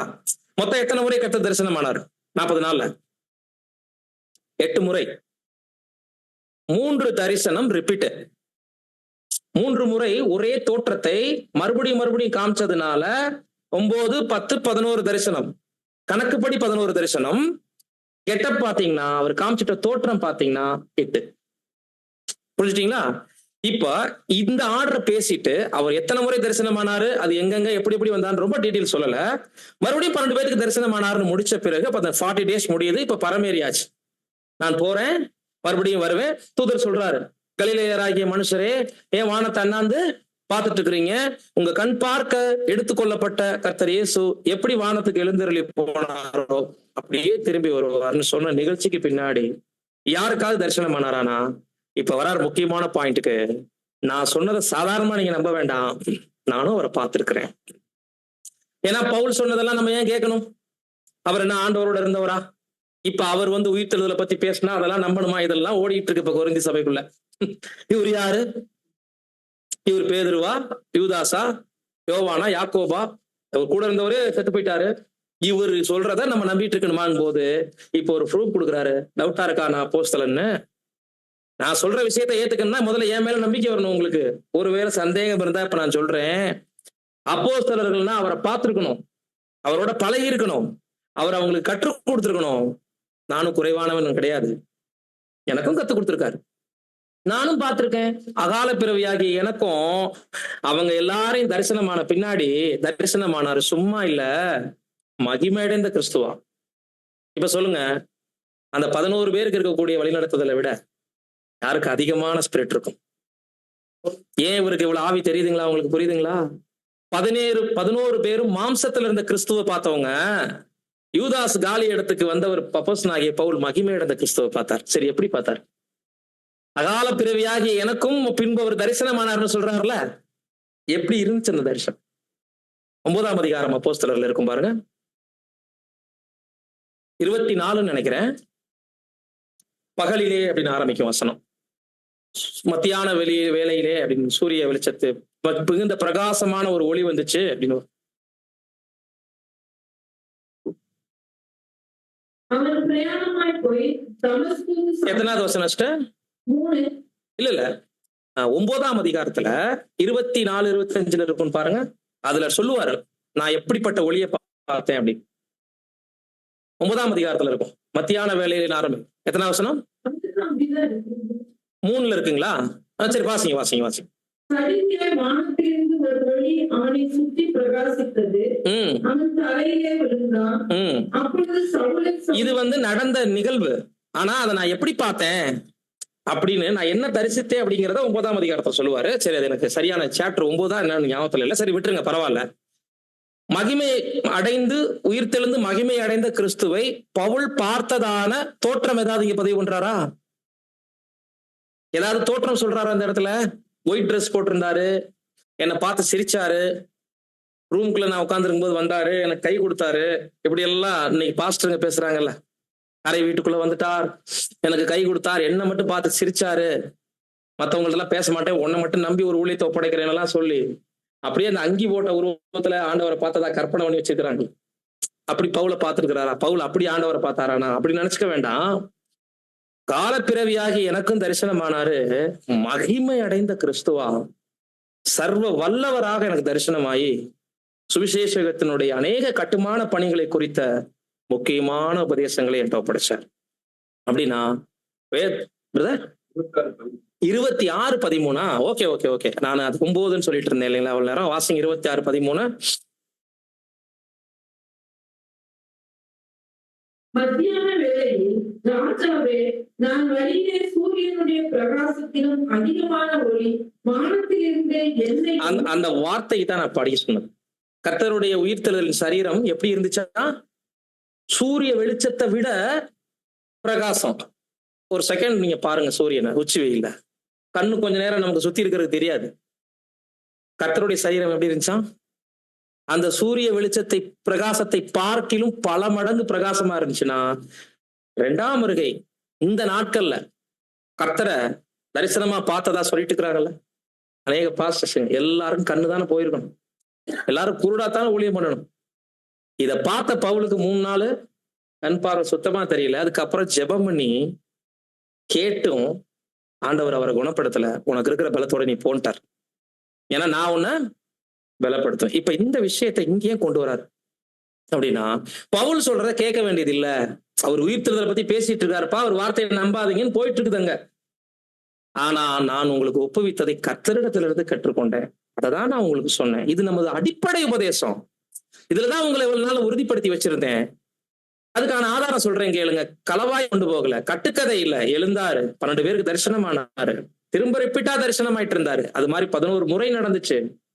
500 பேருக்கு அதிகமானவங்க பார்த்தாங்க. அதுல அநேகர் உயிரோடு இருக்காங்க, அநேகர் இறந்தும் போயிட்டாங்க. உயிரோடு இருக்கிறவங்கள்ட்ட போய் கேளுங்க, அவர் பார்த்தது உண்மையா இல்லையா. நான் சொல்றதுல நம்பிக்கை இல்லைன்னா போய் பாருங்க. ஆனா எனக்கு பர்சனலா டீச் பண்ணிருக்கிறார். அது ஒரு பெரும் பாக்கியம் எனக்கு இருக்கு. ஏன் அப்படின்னா, இப்ப இந்த இடத்துல அநேக நேரங்கள் நம்ம வசனத்தை பொதுவா படிக்கும் போது இவர் ஏன் பெருமையில பேசுறாரு? அப்போஸ்தலர் எல்லாரிலும் நான் சிறியவனா அப்படின்னு இன்னொரு இடத்துல கூட பேசியிருப்பாரு. அந்த இடத்த வாசிங்க இப்ப மறுபடியும். நான் அப்போஸ்தலர் எல்லாரிலும் சிறியவனாய் இருக்கிறேன், தேவனுடைய சபையை துன்பப்படுத்தினதினாலே. இந்த இடத்துல சிறியவனா இருக்கிறேன்னு சொல்றாருல. இன்னொரு இடத்துல நான் அவர்கள் எல்லா இடத்துலயும் ரொம்ப குறைஞ்சவனா நானு அப்படி கூட கேட்டிருப்பாரு. ஐயோ நான் புத்தீனமாய் பேசுகிறேன் அப்படின்னு வாயிலே அடிச்சுக்குவார். அப்படின்னா அவர் ஒரு மேட்டர் சொல்ல வர்றது சரியான பாதையா தான் இருக்கும். அது யாருக்கும் பெருமையாக என்ன இருக்கக்கூடாது, போய் சேர்ந்துடக்கூடாதுங்கிறது ரொம்ப கவனமா இருப்பார். இந்த இடத்துல சரண்டர் பண்றாரு. நான் ரொம்ப சின்னவன், நீங்க மத்த அப்போஸ்தலரோட கம்பேர் பண்ணும்போது நான் சபையை துன்பப்படுத்திருக்கேன். எவ்வளவு சின்னவேனா, நான் ரொம்ப பாவி. இன்னைக்கு எந்த மார்க்கத்தை நான் போதிக்கிறேனோ அந்த மார்க்கத்துக்கு எதிரானவன் நான். ஏன் சொல்லணும் இதை இங்க? வாசிங்க. நான் அப்போஸ்தலன் என்று பெயர் பெறுவதற்கும் பாத்திரன் அல்ல. அந்த பேர் கூட வர்றதுக்கு எனக்கு தகுதி கிடையாது. நான் பாத்திரன் அல்ல, நான் ரொம்ப சின்னவன், பாவி நானு. ஆகிலும் நான் இருக்கிறது தேவ கிருபையினாலே இருக்கிறேன். அவர் எனக்கு அருளிய கிருபை உண்டாவாய் இருக்கவில்லை. அவர்கள் எல்லாரிலும் நான் அதிகமாய் பிரயாசப்பட்டேன். ஆகிலும் நான் அல்ல, என்னுடனே இருக்கிற தேவ கிருபையே அப்படி செய்தது. என்ன சொல்ல வந்திருக்கிறார் இப்ப இந்த 11 வரைக்கும்? உயிர்த்தெழுதல் பத்தி பேசின இன்ஃபர்மேஷனோட தன்னை குறித்த பதிவுகள்ல இந்த அதிகாரத்துல அவர் சொல்ல வர்ற உண்மை என்ன? கரெக்டா யாராவது யோசிக்கிறீங்களா? இந்த உயிர்த்தெழுதல் தேவ செய்தியை இவங்க நம்பணும் அப்படின்றதுக்கு தன்னை குறித்த ஒரு பின்புலத்தை ஏன் பதிவு பண்றான்? அவசியம் என்னன்னு யோசிக்கிறீங்களா? இந்த இடத்துல பியூட்டிஃபுல்லா இந்த அதிகாரத்தை அவர் டிசைன் பண்ணியிருக்காரு. ரொம்ப அழகான ஒரு விஷயம் இருக்குதுல்ல. நான் சொல்றத பாசிட்டிவா மட்டும் கேட்டு போகாதீங்க, நெகட்டிவாவும் சில பாயிண்ட் சொல்றேன் கேளுங்க அப்படின்னு. இப்போ ஒரு விஷயத்தை நம்புறவங்க அதை குறிச்சு நன்மையா தான் சொல்லுவாங்க, ஏன்னா அதுல அவங்க இருக்கிறாங்க. எக்ஸாம்பிள், நீங்க திமுக காரவங்கள்ட்ட போய் பேசுனீங்கன்னா திமுகவை தான் என்ன சொல்லுவாங்க, நல்லதுன்னு சொல்லுவாங்க. பிஜேபி கிட்ட பேசுனீங்கன்னா அவங்க இருக்கிற பிஜேபி தான் கரெக்ட்னு சொல்லுவாங்க. ஆனா நான் அப்படி இல்லப்பா, இந்த மார்க்கத்துக்கு எதிரா இருந்தவன், எதிர்நோக்கிலையும் போறாரு, நேர்மறை எதிர்மறை ரெண்டையும் பதிவு பண்றாரு இந்த அதிகாரத்துல. இதுதான் இந்த அதிகாரத்துல உள்ள சிறப்பு. என்னன்னு கேட்டீங்கன்னா, நான் சொல்றத நம்பியே ஆகணும்னு பேசவே மாட்டாரு. நான் சொல்றேன், அதுல பாசிட்டிவையும் பாருங்க. இதெல்லாம் சத்தியம். அவர் உயிர்த்தெழுந்தாரு, தரிசனமானாரு, 500 பேருக்கு மேல பார்த்துட்டாங்க, எனக்கும் தரிசனமானாரு, இது ட்ரூத். ஒருவேளை இதை நம்ப சந்தேகமா இருந்துச்சுன்னா, நான் பரிசேயன்ல ஒருத்தன்பா. இன்னைக்கு உங்க மார்க்கத்துல இருக்கக்கூடிய ஏராளமான பிரதர் சிஸ்டர்ஸ்களை கொன்னு குவிச்சதுல நானும் ஒரு ஆளு.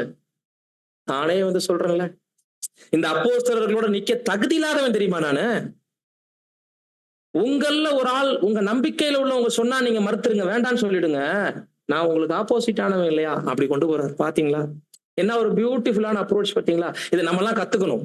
எப்பயுமே நம்ம சொல்றதை எல்லாரும் கேட்கணும், நம்பணும்ன்ற மாதிரி ஆர்குமெண்ட் பண்ணும்போது என்ன ஒரு ஒரு ஸ்டைல நம்ம ஃபாலோ பண்ணிக்கணும்னா, நம்மகிட்ட இருக்கக்கூடிய பலவீனத்தையும் நம்ம கிட்ட இருக்கக்கூடிய நெகட்டிவான விஷயங்களையும் சொல்லி நாமளே இதை நம்புறோம்னா பாருங்க. பேசிக் எடுக்கும்போது சொல்றது இல்லையா, நம்ம கிட்ட பேசுவாங்க ஃபாலோ கிளாஸ் கேட்டு முடிச்சவனையும், நீங்க எல்லாம் எங்க இருந்தீங்க? ஆமா, நம்மளும் பெயர் சபையில இருந்தோம், அற்புத அடையாளத்தை நம்பணும், நம்மளும் நிறைய பாஸ்டங்க பின்னாடி ஓடிக்கிட்டு இருந்தோம். நம்மளுடைய தப்பான விஷயத்த சொல்லி அதை ஃபாலோ கிளாஸ் எடுக்கும்போது சொல்லும்போது அப்போ நம்ம கூட ரொம்ப மிங்கிள் ஆவாங்க. ஏன்னு சொல்லுங்க? நம்ம சொல்றத மட்டுமே ஒருத்தர் கேட்டுட்டு போகணும்னு இல்லாம நம்மளுடைய நெகட்டிவும் கொஞ்சம் சொல்லணும்.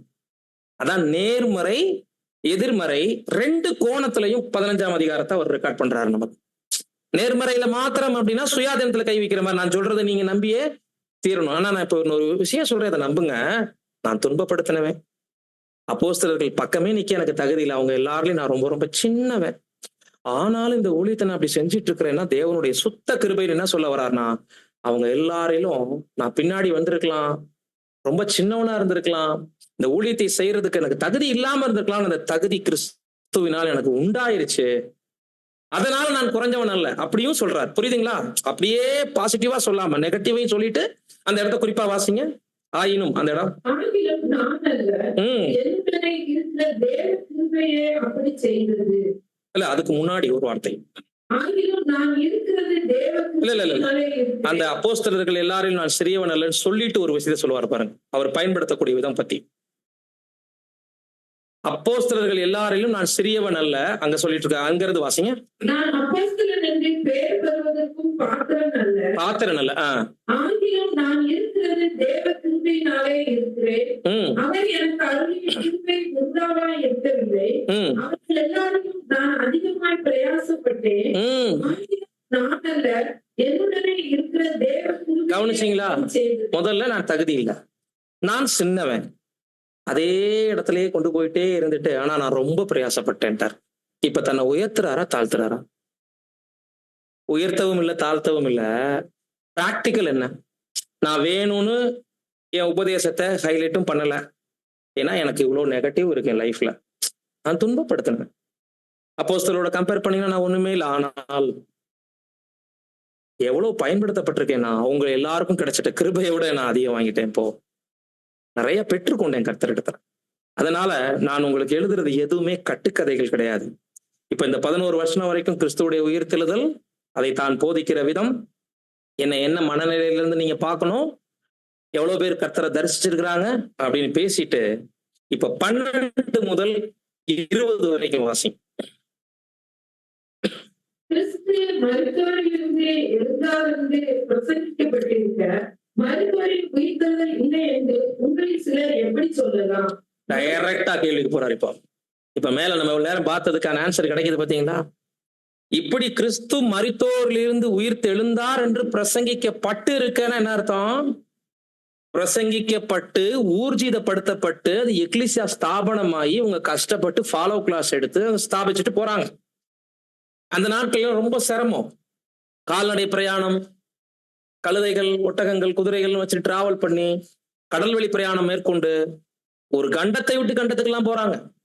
ஆசியாவில் உள்ள சபைகள் எழுதுறாங்க இல்லைங்களா? எபேசி பட்டணத்து சபைன்னு எழுதுறாங்க. ரொம்ப சிரமப்பட்டுலாம் போன நாட்கள்ல நேரம் கடந்து போக சாத்தான் விதையை விதைக்கிறார், களையை விதைக்கிறார். அதான் நாங்கள் போன பின்பு வந்தையை தப்ப விடாத கொடிதான ஓநாய்கள் உங்களுக்குள்ள வரும்னு அவர் சொன்னார் இல்லைங்களா? அது அங்கேயே வந்துருச்சு. உங்களில் சிலர் எழும்பி நான் பவுலை சேர்ந்தவன் என்றும் அப்பல்லோவை சேர்ந்தவன் என்றும் சொல்லுவாங்கன்னு பிரிவினையும் மார்க்க பேதங்களும் கிளம்பும். உபதேச சத்தியத்துல என்ன ஆகும்? குழப்பங்கள் வரும் அப்படின்னு நிறைய சொல்லியிருந்தார் இல்லைங்களா? அந்த பொறுப்புணர்ச்சி இங்க வந்துதான் பேசுறாரு. ஒவ்வொரு நிருபத்திலையும் ஒரு கண்டிப்பு இருக்கும். விருத்த சேதனம் பெறவில்லை என்றால் ரட்சிக்கப்பட மாட்டோம்னு உங்களை எப்படி சொல்லலாம்? கலாத்தியர்ல கண்டிப்பா இல்லைங்களா? அங்க அதுக்கான டோஸ் கொடுத்தாரு. இங்க உயிர்த்தெழுதலே பேசிக்னு நான் சொல்லி வச்சிருக்கிறேன். அப்போஸ்தலர்கள் எல்லாரும் இப்படித்தான் போதிச்சாங்க. அதைத்தான் நானும் உங்களுக்கு சொல்லிட்டேன்.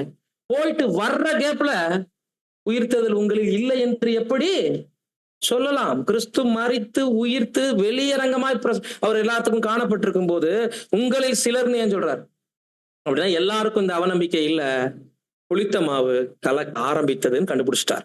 எப்படி சொல்லலாம்? மருத்துவரின் உயிர்த்தெழுதல் இல்லாவிட்டால் கிறிஸ்துவும் எழுந்திருக்கவில்லையே. கிறிஸ்து எழுந்திருக்கவில்லை என்றால் எங்கள் பிரசங்கமும் விருதா, உங்கள் விசுவாசமும் விருதா. இதுதான் நம்ம சாப்டருக்கே ஆதார வசனம் அப்படி சொன்னோம். அப்படி மரித்தவர் எழுந்திருக்கவில்லை அப்படின்னா நாங்க பிரசங்கிச்சுட்டு இருக்கிறது வேஸ்ட், உங்க நம்பிக்கையும் வேஸ்ட், எங்க சுவிசேஷமே பிரயோஜனம் இல்லை. தேவன் எழுப்பாத கிறிஸ்துவை அவர் எழுப்பினார் என்று நாங்கள் தேவனை குறித்து சாட்சி சொன்னதினாலே தேவனுக்காக பொய் சாட்சி சொல்லுகிறவர்களாகவும் காணப்படுவோமே. அந்த விருதானா என்ன அப்படின்னா, ஒரு விஷயம் நடக்க போறது இல்லைன்னா அது நடந்துச்சுன்னு ஆணித்தனமா பேசுறதுல எனது நம்பிக்கையில என்ன பிரயோஜனம் இருக்கு? இதை கற்றுக் கொடுப்பதனால உங்க நம்பிக்கைக்கு தான் என்ன பிரயோஜனம் இருக்கு சொல்லுங்க? அப்படி கேட்க வர்றார். எதிர்கால நம்பிக்கை ஒண்ணு இல்ல, அந்த நாட்கள்ல நமக்கு உயிர்த்தெழுதல் சம்பவிக்க போறது இல்லை. ஏன்னா இப்ப கிறிஸ்து மரித்து எழுந்திருக்கலைன்னு சொல்றீங்கன்னா கிறிஸ்துவுடன் அதே நம்பிக்கையில் ஞானஸ்தானம் எடுத்து ஆல்ரெடி கிறிஸ்துவுக்குள்ள நித்திரை அடைஞ்சிருக்கிறாங்கல்ல, அவங்க லைஃப்ல எதிர்காலம்னு ஒண்ணு இல்ல. அப்படித்தானே சொல்ல வர்றீங்க? அப்ப நாங்க செஞ்சுட்டு இருக்கிற ஊழியம் பிரயோஜனம் இல்ல. கிறிஸ்துவுக்குள்ள மறிச்சவங்க தப்பான நம்பிக்கையில மறிச்சிட்டாங்க. இவ்வளவு கஷ்டம், இவ்வளவு உபத்திரவம், இவ்வளவு பாடுகள், நிந்தை கிறிஸ்து அடைஞ்சாரு. நாங்களும் இப்ப அடைஞ்சிட்டு இருக்கிறோம். எவ்வளவு கண் விழிப்புகள், கட்டுக்கள், காவல்கள், சிறையிருப்புகள், கண்ணீர், சவுக்கடி, கடல் பிரயாணம், தரைவழி பிரயாணம், ஜெயில் எல்லாம் வேஸ்டா போ அப்படின்னா, இந்த பூமியில வாழ்ந்து இந்த சரீரத்துல சாப்பிட்டு உலாவி மறிச்சு போறதுனா நாங்க கிறிஸ்துவை பிரசங்கிக்க வேண்டிய அவசியமே எங்களுக்கு இல்லைன்ட்டார். ஒரு எதிர்கால நம்பிக்கை இல்லாத ஒரு மார்க்கத்தை உங்களுக்கு நாங்க கத்துக் கொடுக்கிறோம்னா, அப்ப நாங்க வந்துட்டு ஒன்றும் அறியாதவர்களை போல நீங்க புரிஞ்சுக்கிட்டீங்களா? அப்ப எங்களை நாங்க இதுக்குத்தான் இவ்வளவு போராடிட்டு இருக்கிறோமா? அப்படி கேட்க எவ்வளவு ஞானமான ஒரு குறுக்கீடு பாரு. அவங்க நம்பிக்கையை அப்படி கவுண்டர் பண்றாரு பாரு. எப்படிலாம் சிந்திக்க வைக்கிறாரு பாத்தீங்களா? அப்ப இம்மைக்காகவா நம்ம கர்த்தரை பெற்றிருக்கிறோம்? வாசிங்க. மரித்தோர் உயிர்த்தெழாவிட்டால் கிறிஸ்துவும் எழுந்திருக்கவில்லை. கிறிஸ்து எழுந்திராவிட்டால் உங்கள் விசுவாசம் வீணாய் இருக்கும். நீங்கள் இன்னும் உங்கள் பாவங்களில் இருப்பீர்கள். கிறிஸ்துவுக்குள் நித்திரை அடைந்தவர்களும் பெற்றிருப்பார்களே. உங்க நம்பிக்கையும் போயிருக்கும். கர்த்தரை எழுந்திருக்கலைன்னா மனுக்குலத்துல யாரும் எழுந்திருச்சிருக்க முடியாது. குறிப்பா கிறிஸ்துவுக்குள் நித்திரை அடைந்தவர்கள் யார் சொல்றாங்க? ஆண்டவருடைய மரணத்திற்கு பின்பு இரத்த சாட்சியா அநேகர் மரிச்சாங்க இல்லையா? ஃபர்ஸ்ட் இரத்த சாட்சி யாரு? ஸ்தேவான். ஸ்தேவானுக்கு அவரை மாத்திரம் எடுங்க. ஒரு எதிர்காலம் இல்லைன்னா அந்த வாலிபன் கல்லெறிந்து கொலை செய்யப்பட்டதுக்கு அர்த்தமே இல்லைல்ல. இந்த மாதிரி கிறிஸ்துவுக்குள்ள எவ்வளவு பேர் காயப்பட்டாங்க, நொறுக்கப்பட்டாங்க. கிறிஸ்துவுக்காக இரத்த சாட்சியா மரிச்ச எத்தனை கிறிஸ்துவுக்குள் மரித்த பரிசுத்தவான்களுடைய லைஃப் எதிர்கால நம்பிக்கை ஒண்ணு இல்லைன்னு சொன்னீங்கன்னா, கண் இருந்தும் குருடாக்கப்பட்ட ஒரு நம்பிக்கையா மாறிடுச்சு இல்லையா? அப்போ நம்ம உங்களுக்கு கத்து கொடுத்ததுல அர்த்தமே இல்லாம போச்சு. வாசிங்க. இன்றைக்காக மாத்திரம் நாம் கிறிஸ்துவின் மேல் நம்பிக்கை உள்ளவர்களாய் இருந்தால் எல்லா மனுஷரை பார்த்தும் பரிதவிக்கப்படத்தக்கவர்களாய் இருப்போம். இது ரொம்ப டீப்பான வார்த்தைங்க. இம்மைக்காக மாத்திரம் கிறிஸ்துவை பெற்றுக்கொண்டா எல்லா மனிதரை விட நம்ம பரிதவிக்கிறவர்களா இருப்போம்னா என்ன அர்த்தம் தெரியுங்களா? காலையில பொழுது விடியுது, காலை கடன் முடிக்கிறாங்க, சாப்பிடுறாங்க, குளிக்கிறாங்க, வேலைக்கு போறாங்க, வந்து தூங்குறாங்க, மறுநாள் விடியுது. யாருக்காவது லைஃப்ல ஏதாவது எதிர்கால நம்பிக்கை இருக்கா? பர்சனல் நோக்கம் இருக்கும். இந்த பூமியில என்னென்ன ஆகணும், கனவு லட்சியம் இருக்கும், அதை விட்டுருங்க. தங்களுடைய எதிர்காலத்தை குறிச்ச ஒரு புராண நம்பிக்கை இருக்கும். பட் அந்த நம்பிக்கையின் மேல மகா பரிசுத்தமான விசுவாசம் இருக்குமா? இருக்காது. எல்லாருமே சொர்க்க நரகத்தை நம்புறாங்கல்ல. உண்மையிலேயே நம்ம பாவம் செஞ்சுக்கிட்டு இருக்கோம், நீ செத்தவனே நரகத்துக்கு போறது உனக்கு நம்பிக்கை இருக்கான்னு கேட்டா அவங்க அதை என்னதான் சொல்லிட்டு போவாங்க. அது ஒரு நம்பிக்கை, அவ்வளவுதான். அப்படின்னா அவங்களுக்கு அதுல என்ன இல்ல, முழு உடன்பாடு இல்ல. இப்ப இவங்கெல்லாம் இம்மைக்குரிய வாழ்க்கை வாழ்றாங்க. சாப்பிட, தூங்க, இன்னும் சொல்ல போனா சாப்பிடுறதுக்காகவே வேலைக்கு போறோம்னு சொல்றவங்க இருக்கிறாங்க. வேலைக்கு எதுக்கு போறோம்? இந்த ஒரு ஜான் வயிற்றுக்காக. லைஃபை எப்படி புரிஞ்சு வச்சிருக்காங்க பாருங்க. அந்த ஒரு ஜான் வயிற்றுக்காக தான் உயிரோடு இருக்கிறோம். அப்புறம் உயிர் போயிடுச்சுன்னா இந்த வயிற்றுக்காக சம்பாதிக்க வேண்டியது இல்லை, அதோட முடிஞ்சிருச்சு. இதுதான் போயிட்டு இருக்கு. இப்ப கிறிஸ்துவை அறிந்தவங்க எதிர்கால நம்பிக்கை ஒண்ணு இல்ல, ஆனா இப்ப பாவத்துல இருந்து மீட்கப்பட்டிருக்குமா? புரியுதுங்களா பாயிண்ட்? இப்ப இயேசுவை நம்ம நம்புறோம், அவர் நமக்கு ரட்சிப்பாருங்கிற ஒரு நம்பிக்கை இல்லைன்னா சாப்பிட, தூங்க, வழக்கம் போல உலக ஜனங்கள் மாதிரி வாழ்ந்துட்டு இருக்கிறதுக்கு கிறிஸ்துன்னு ஒருத்தர் இறங்கி வர வேண்டியதே இல்லை. லோகோஸா இருந்தவர் மணுமகனா பிறக்க வேண்டியதில்லை, பிறந்திருந்தாலும் மறிக்க வேண்டியதில்லை, மறிச்சாலும் எழ வேண்டியதில்லைன்னு சொன்னீங்கன்னா, இந்த பூமியில ஒரு அவநம்பிக்கைக்குள்ள சாத்தான் குருடாக்கி வச்சிருக்கான்ல அநேக மதத்தினரை, அநேக நம்பிக்கைக்குள்ள, அவங்கள விட மோசமானவங்களா போயிடுவோம் நம்ம, இல்லைங்களா? ஒன்னை இன்வெஸ்ட் பண்ணி இன்னொன்னு பெற்றுக்கொள்றதுதான் உடன்படிக்கை வாழ்க்கை. அப்ப கிறிஸ்துவுக்குள் மரித்தவர்களும் கெட்டிருப்பார்கள்னா என்ன அர்த்தம்?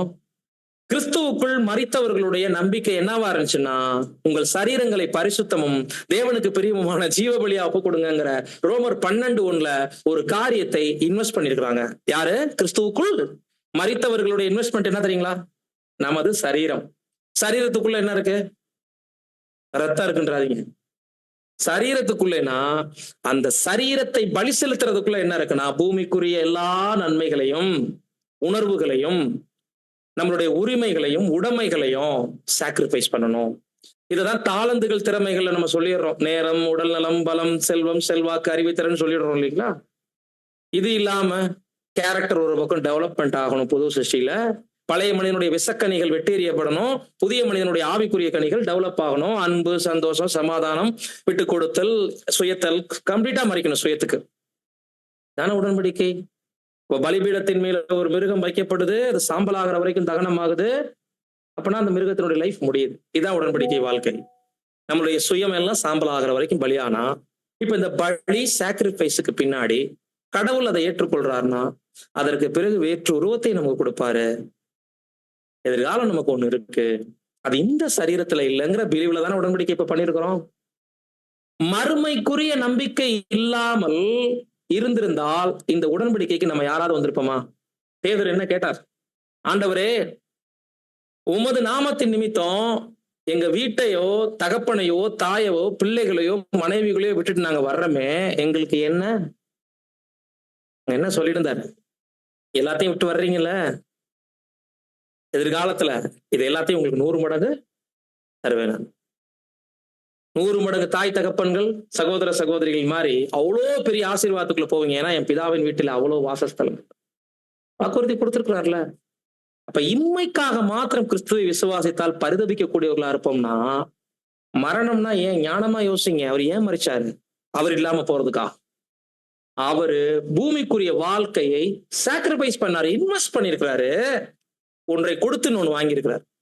சிலுவையை தேவனிடத்துல கொடுத்துட்டு கிரீடத்தை எக்ஸ்சேஞ்ச் பண்ணிட்டாருன்றார். இப்ப நாம உடன்படிக்கையின் மூலம் எதை இன்வெஸ்ட் பண்ணிருக்கிறோம்னா, நமக்கும் ஒரு சிலுவையை சுமக்கிறது ரெடின்னு சொல்லியிருக்கோம். அது இன்வெஸ்ட்மெண்ட். எக்ஸ்சேஞ்சு கர்த்தர் இடத்துல நேர்மையா இருந்தோம்னா, ஆண்டவரே இந்த சிலுவை எவ்வளவு நாள் சுமந்துட்டோம், இப்ப நீங்க வச்சுக்கோங்க, எங்களுக்கு என்ன பண்ணுங்க, கிரீடத்தை கொடுங்க அப்படின்னு வாங்கிக்கலாம். இதுதான் கிறிஸ்துவுக்குள் மரித்தவர்களுடைய நம்பிக்கை. நீங்க சொல்றத பார்த்தா, அதுவும் சபைக்குள்ள அந்த குழப்பத்தை கொண்டு வர்றத பார்த்தா, கிறிஸ்துவும் எழுந்திருக்கல, அவருக்குள் மரித்தவர்களும் கெட்டு போயிருப்பாங்களே, அப்ப அவங்க அப்படியே கல்லறையோட கிடக்க வேண்டியதானா அப்படின்னு கேட்க வர்றார். வாசிங்க. கிறிஸ்துவோ மரித்தோருக்கு இருந்து எழுந்து உயிர் அடைந்தவர்களின் முதல் பலனானார். இப்போ முக்கியமான ஒரு விஷயத்தை பேசி முடிக்கிறார் இந்த 20ஆம் வசனத்தை. கிறிஸ்துவோ மரித்தோரிலிருந்து எழுந்து நித்திரை அடைந்தவர்களின் முதற் பலன். இந்த வார்த்தையினுடைய தன்மை என்ன? அந்த முதற் பலன் அப்படின்னா என்ன? 2 வியூல பாருங்க இத.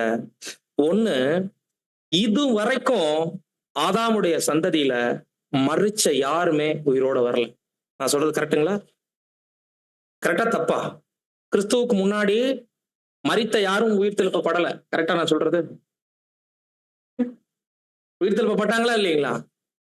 கர்த்தரே யார உயிரோட எழுப்பினாரு? லாசருவ. யாவீரு மகளுடைய உயிர் தெழுதல். நாயின் ஒரு விதவையினுடைய மகனுடைய உயிர் தெழுதல். பழைய ஏற்பாட்டுல கூட எலிசா தீர்க்கதரிசி கூட என்ன பண்ணார்? உயிர் தெழுதல் நடப்பிச்சார். இப்படி இருக்கு இல்லைங்களா? அப்புறம் எப்படி மரித்தோரில் இருந்து கிறிஸ்து தான் ஃபர்ஸ்ட் முதற் பலன் சொல்றார். அதான் 2 பதில் இருக்கு. ஒண்ணு சகோதரன் சொல்றது, நியூ கிரியேஷனுக்குள்ள 1,44,000 பேர் இருக்கிறாங்க புது சிருஷ்டி அடங்கிய சபைக்குள்ள. அந்த சபைக்கு தலையாரு? கிறிஸ்து. 1 + 1,44,000. இந்த 1 + 1,44,000 அழியாமைக்குள் உயிர்த்தெழுதல்ல பங்கடைகிறவங்கல்ல முதற் பலன் கிறிஸ்துனா. முதற் பலன் என்ற வார்த்தையினுடைய பொருள் என்னன்னா, விவசாயம் நடைபெறக்கூடிய அந்த விளைநிலத்துல அடுத்தடுத்த அறுவடை நடந்தா தான் முதல் விஷயத்த பலன்னு சொல்லுவோம். அடுத்த அந்த விளைநிலத்தை அப்படியே போட்டு வைக்க போறது இல்ல. முதல் அறுவடை எடுத்துட்டோம் அப்படின்னா அது முதற் பலன். அப்ப அடுத்த அந்த விளைநிலத்தை அப்படியே போட்டு வச்சிருவோமா, விவசாயம் பண்ண போறோமா, அடுத்தடுத்து மகசூல் பார்ப்பாங்கல்ல. அது மாதிரிதான் சபை வகுப்புக்குள்ள தலை முதல்ல உயிர்த்தெழுதல்ல பங்கடைஞ்சதுனால முதலாம் உயிர்த்தெழுதல்ல முதற் பலன் அவர். அதை தொடர்ந்து அவருடையவர்கள் இன்று வரையும் போயிட்டு இருக்கு. கிறிஸ்துவுக்குள் மரித்த பரிசுத்தவான்கள் 1874 வரைக்கும் வெயிட் பண்ணாங்க. 1878 உயிர்த்தெழுதல் நடந்துச்சு. எவ்வளவு பேர் மகிமைக்குள்ள பிரவேசிக்கிறாங்க நமக்கு தெரியாது. இப்போ உயிரோடு இருக்கக்கூடிய நாமும் என்று சொல்லும் போது, கர்த்தருடைய 2ஆம் வருகைக்கு பின்பு ஏறக்குறைய 150 வருடங்கள் ஆயிருக்கக்கூடிய இந்த தருணத்துல யார் உண்மையாக ஓட்டத்தை முடிக்கிறாங்களோ அவங்களுடைய உயிர்த்தெழுதல் பின்பு உயிரோடு இருக்கக்கூடிய நாமும் அவருடன் பறந்து செல்ல ஏற்றுக்கொள்ளப்படும். எடுத்துக்கொள்ளப்படுவோம் என்பது ராப்சர்ங்கிற உபதேசம் தப்பா புரிஞ்சுக்கிறாங்க. ஏற்றுக்கொள்ளப்படுதல், அதுக்கு தகுந்த குவாலிட்டி இருந்தா கர்த்தருடைய சரீரமாகிய சபையில நம்ம ஏற்றுக்கொள்ளப்படும். ஒரு பாயிண்ட், முதலாம் உயிர்த்தெழுதல் என்பது சரீரமாகிய சபையில் கம்பேர் பண்ணும்போது தலைக்கு ஃபர்ஸ்ட் உயிர்த்தெழுதல், அழியாமைக்குள்ள. ரெண்டாவது பாயிண்ட் என்னன்னா, உலகத்திலேயே மரித்து மரணத்தை ஜெயித்து எழுந்த முதற் பலன் அவர் தான். லாசர் எழுப்பப்பட்டார், மரிச்சாரு. விதவையின் மகன் எழுந்தார், மரிச்சாரு. யாவீரு மகள் எழுந்தாங்க, மறிச்சிட்டாங்க. எலிசா தீர்க்கதரிசி கூட தும்மி தும்மி ஒரு பையனை உயிரோடு எழுப்பினார். 7 தரம் தும்மி எழுந்துச்சான ஒரு பையன். அந்த பையன் உயிரோடு இருக்கிறாரா? இல்ல. அப்போ உலகத்திலேயே மரணத்தை ஜெயித்து எழுந்து மறுபடியும் மறிக்காமல் இருக்கிற ஒரு உயிர்த்தெழுதல் கிறிஸ்துவுடையது. எனவே உயிர்த்தெழுதலையே முதல் இடம் யாருக்குன்னா கிறிஸ்துக்கு தான். சபைக்குள்ள உயிர்த்தெழுதல்ல முதற் பலன் யாரு? கிறிஸ்து தான் என்கின்ற 2 பொருளை வைக்கிறார். அப்போ கேஷுவலா அந்த சாப்டர்ல நம்ம படிக்கும் போது அதனுடைய கனம், இந்த ஒவ்வொரு வசனத்துக்கு இருக்கக்கூடிய வீரியம் நமக்கு தெரியறது இல்ல. பட் இன்னும் பேசுறாரு நிறைய. அப்ப இந்த இடத்துல நம்ம புரிஞ்சுக்க வேண்டிய விஷயம், இன்னைக்கு இதோட நம்ம ஸ்டாப் பண்ணுவோம், டைம் ஆயிடுச்சு. அடுத்த வாரம் நம்ம செகண்ட் சாப்டர்ல பார்க்கலாம். ஒரு கோதுமை மணி தானியம் மறிச்சிடுச்சு, அது புதையுண்டு. அது போல பல கதிர்களை தானியங்களை விளைஞ்சு வரும்போது நிலத்துக்குள்ள இருந்து வெளிப்படுத்துது இல்லைங்களா? முதலாம் உயிர்த்தெழுதல் என்றது முதற் பலன். பூமியில புதையுண்டார், மரிச்சார் கிறிஸ்து. அதான் சொன்னார், கோதுமை மணியானது சாவாவிட்டால் அது எப்படி உயிரோட வரும். அவரே சொன்னார் டைரக்டா, தன்னை குறிச்சும் தன்னுடைய பின்னடியார்களுக்கு என்ன சம்பவிக்க போகுதுங்கிறது அழகா சொன்னார். அந்த மாதிரி ஒரு தானியம் மறிச்சு பின்பு பல தானியங்களை விளைச்சல்ல உண்டு பண்ணுது. பட் மறிச்ச அதே தானியம் வர்றதில்ல. அது முக்கியமான பாயிண்ட். கோதுமை மறிக்கும் போது தனது ஒரிஜினல் அந்த சரீரத்தை ஆல்ரெடி அது பூமிக்கு நாயிடுது, இரையாக்கிடுது. இப்ப எழுந்து வரும்போது அது மாதிரி நிறைய கோதுமை மணி இருக்குல்ல, இப்ப செத்து போன அந்த சரீர தோற்றமா அது, அந்த கோதுமையினுடைய மேனியா, அது போல பல கோதுமையா. அதே கோதுமை வரல, அது மறிச்சிருச்சு. அதன் சாயலில் உள்ள பல கோதுமை இருக்கு. அதெல்லாம் பின்னாடி பேசுறாரு. அப்போ உயிர்த்தெழுதல்ல வித்தியாசம் என்ன, ஆதாமுடைய சந்ததியினுடைய வித்தியாசம் என்ன, உயிர்த்தெழுதல்ல கிறிஸ்து எழுப்பப்பட்டிருக்கிறார்னா அவருடைய ஊர்களுடைய வித்தியாசம் என்ன, அந்த உயிர்த்தெழுதல் நடக்க போற கேட்டகரி எல்லாம் நிறைய இருக்குல்ல, அது என்ன, ராஜ்யத்தை எப்படி அவர் தேவனிடத்தில் ஆளுகை செய்து ஒப்படைப்பார், என்னென்ன சம்பவிக்கும், நமது உயிர்த்தெழுதல் எப்படி நடக்கும், அது எப்படி அழியாமையா எந்திரிக்கும், அதுல உள்ள விசேஷம் என்ன, அதுக்கு முன்னாடி நாம என்ன செய்யணும்னு டாப் டு பாட்டம் இதுல பேசுறாரு.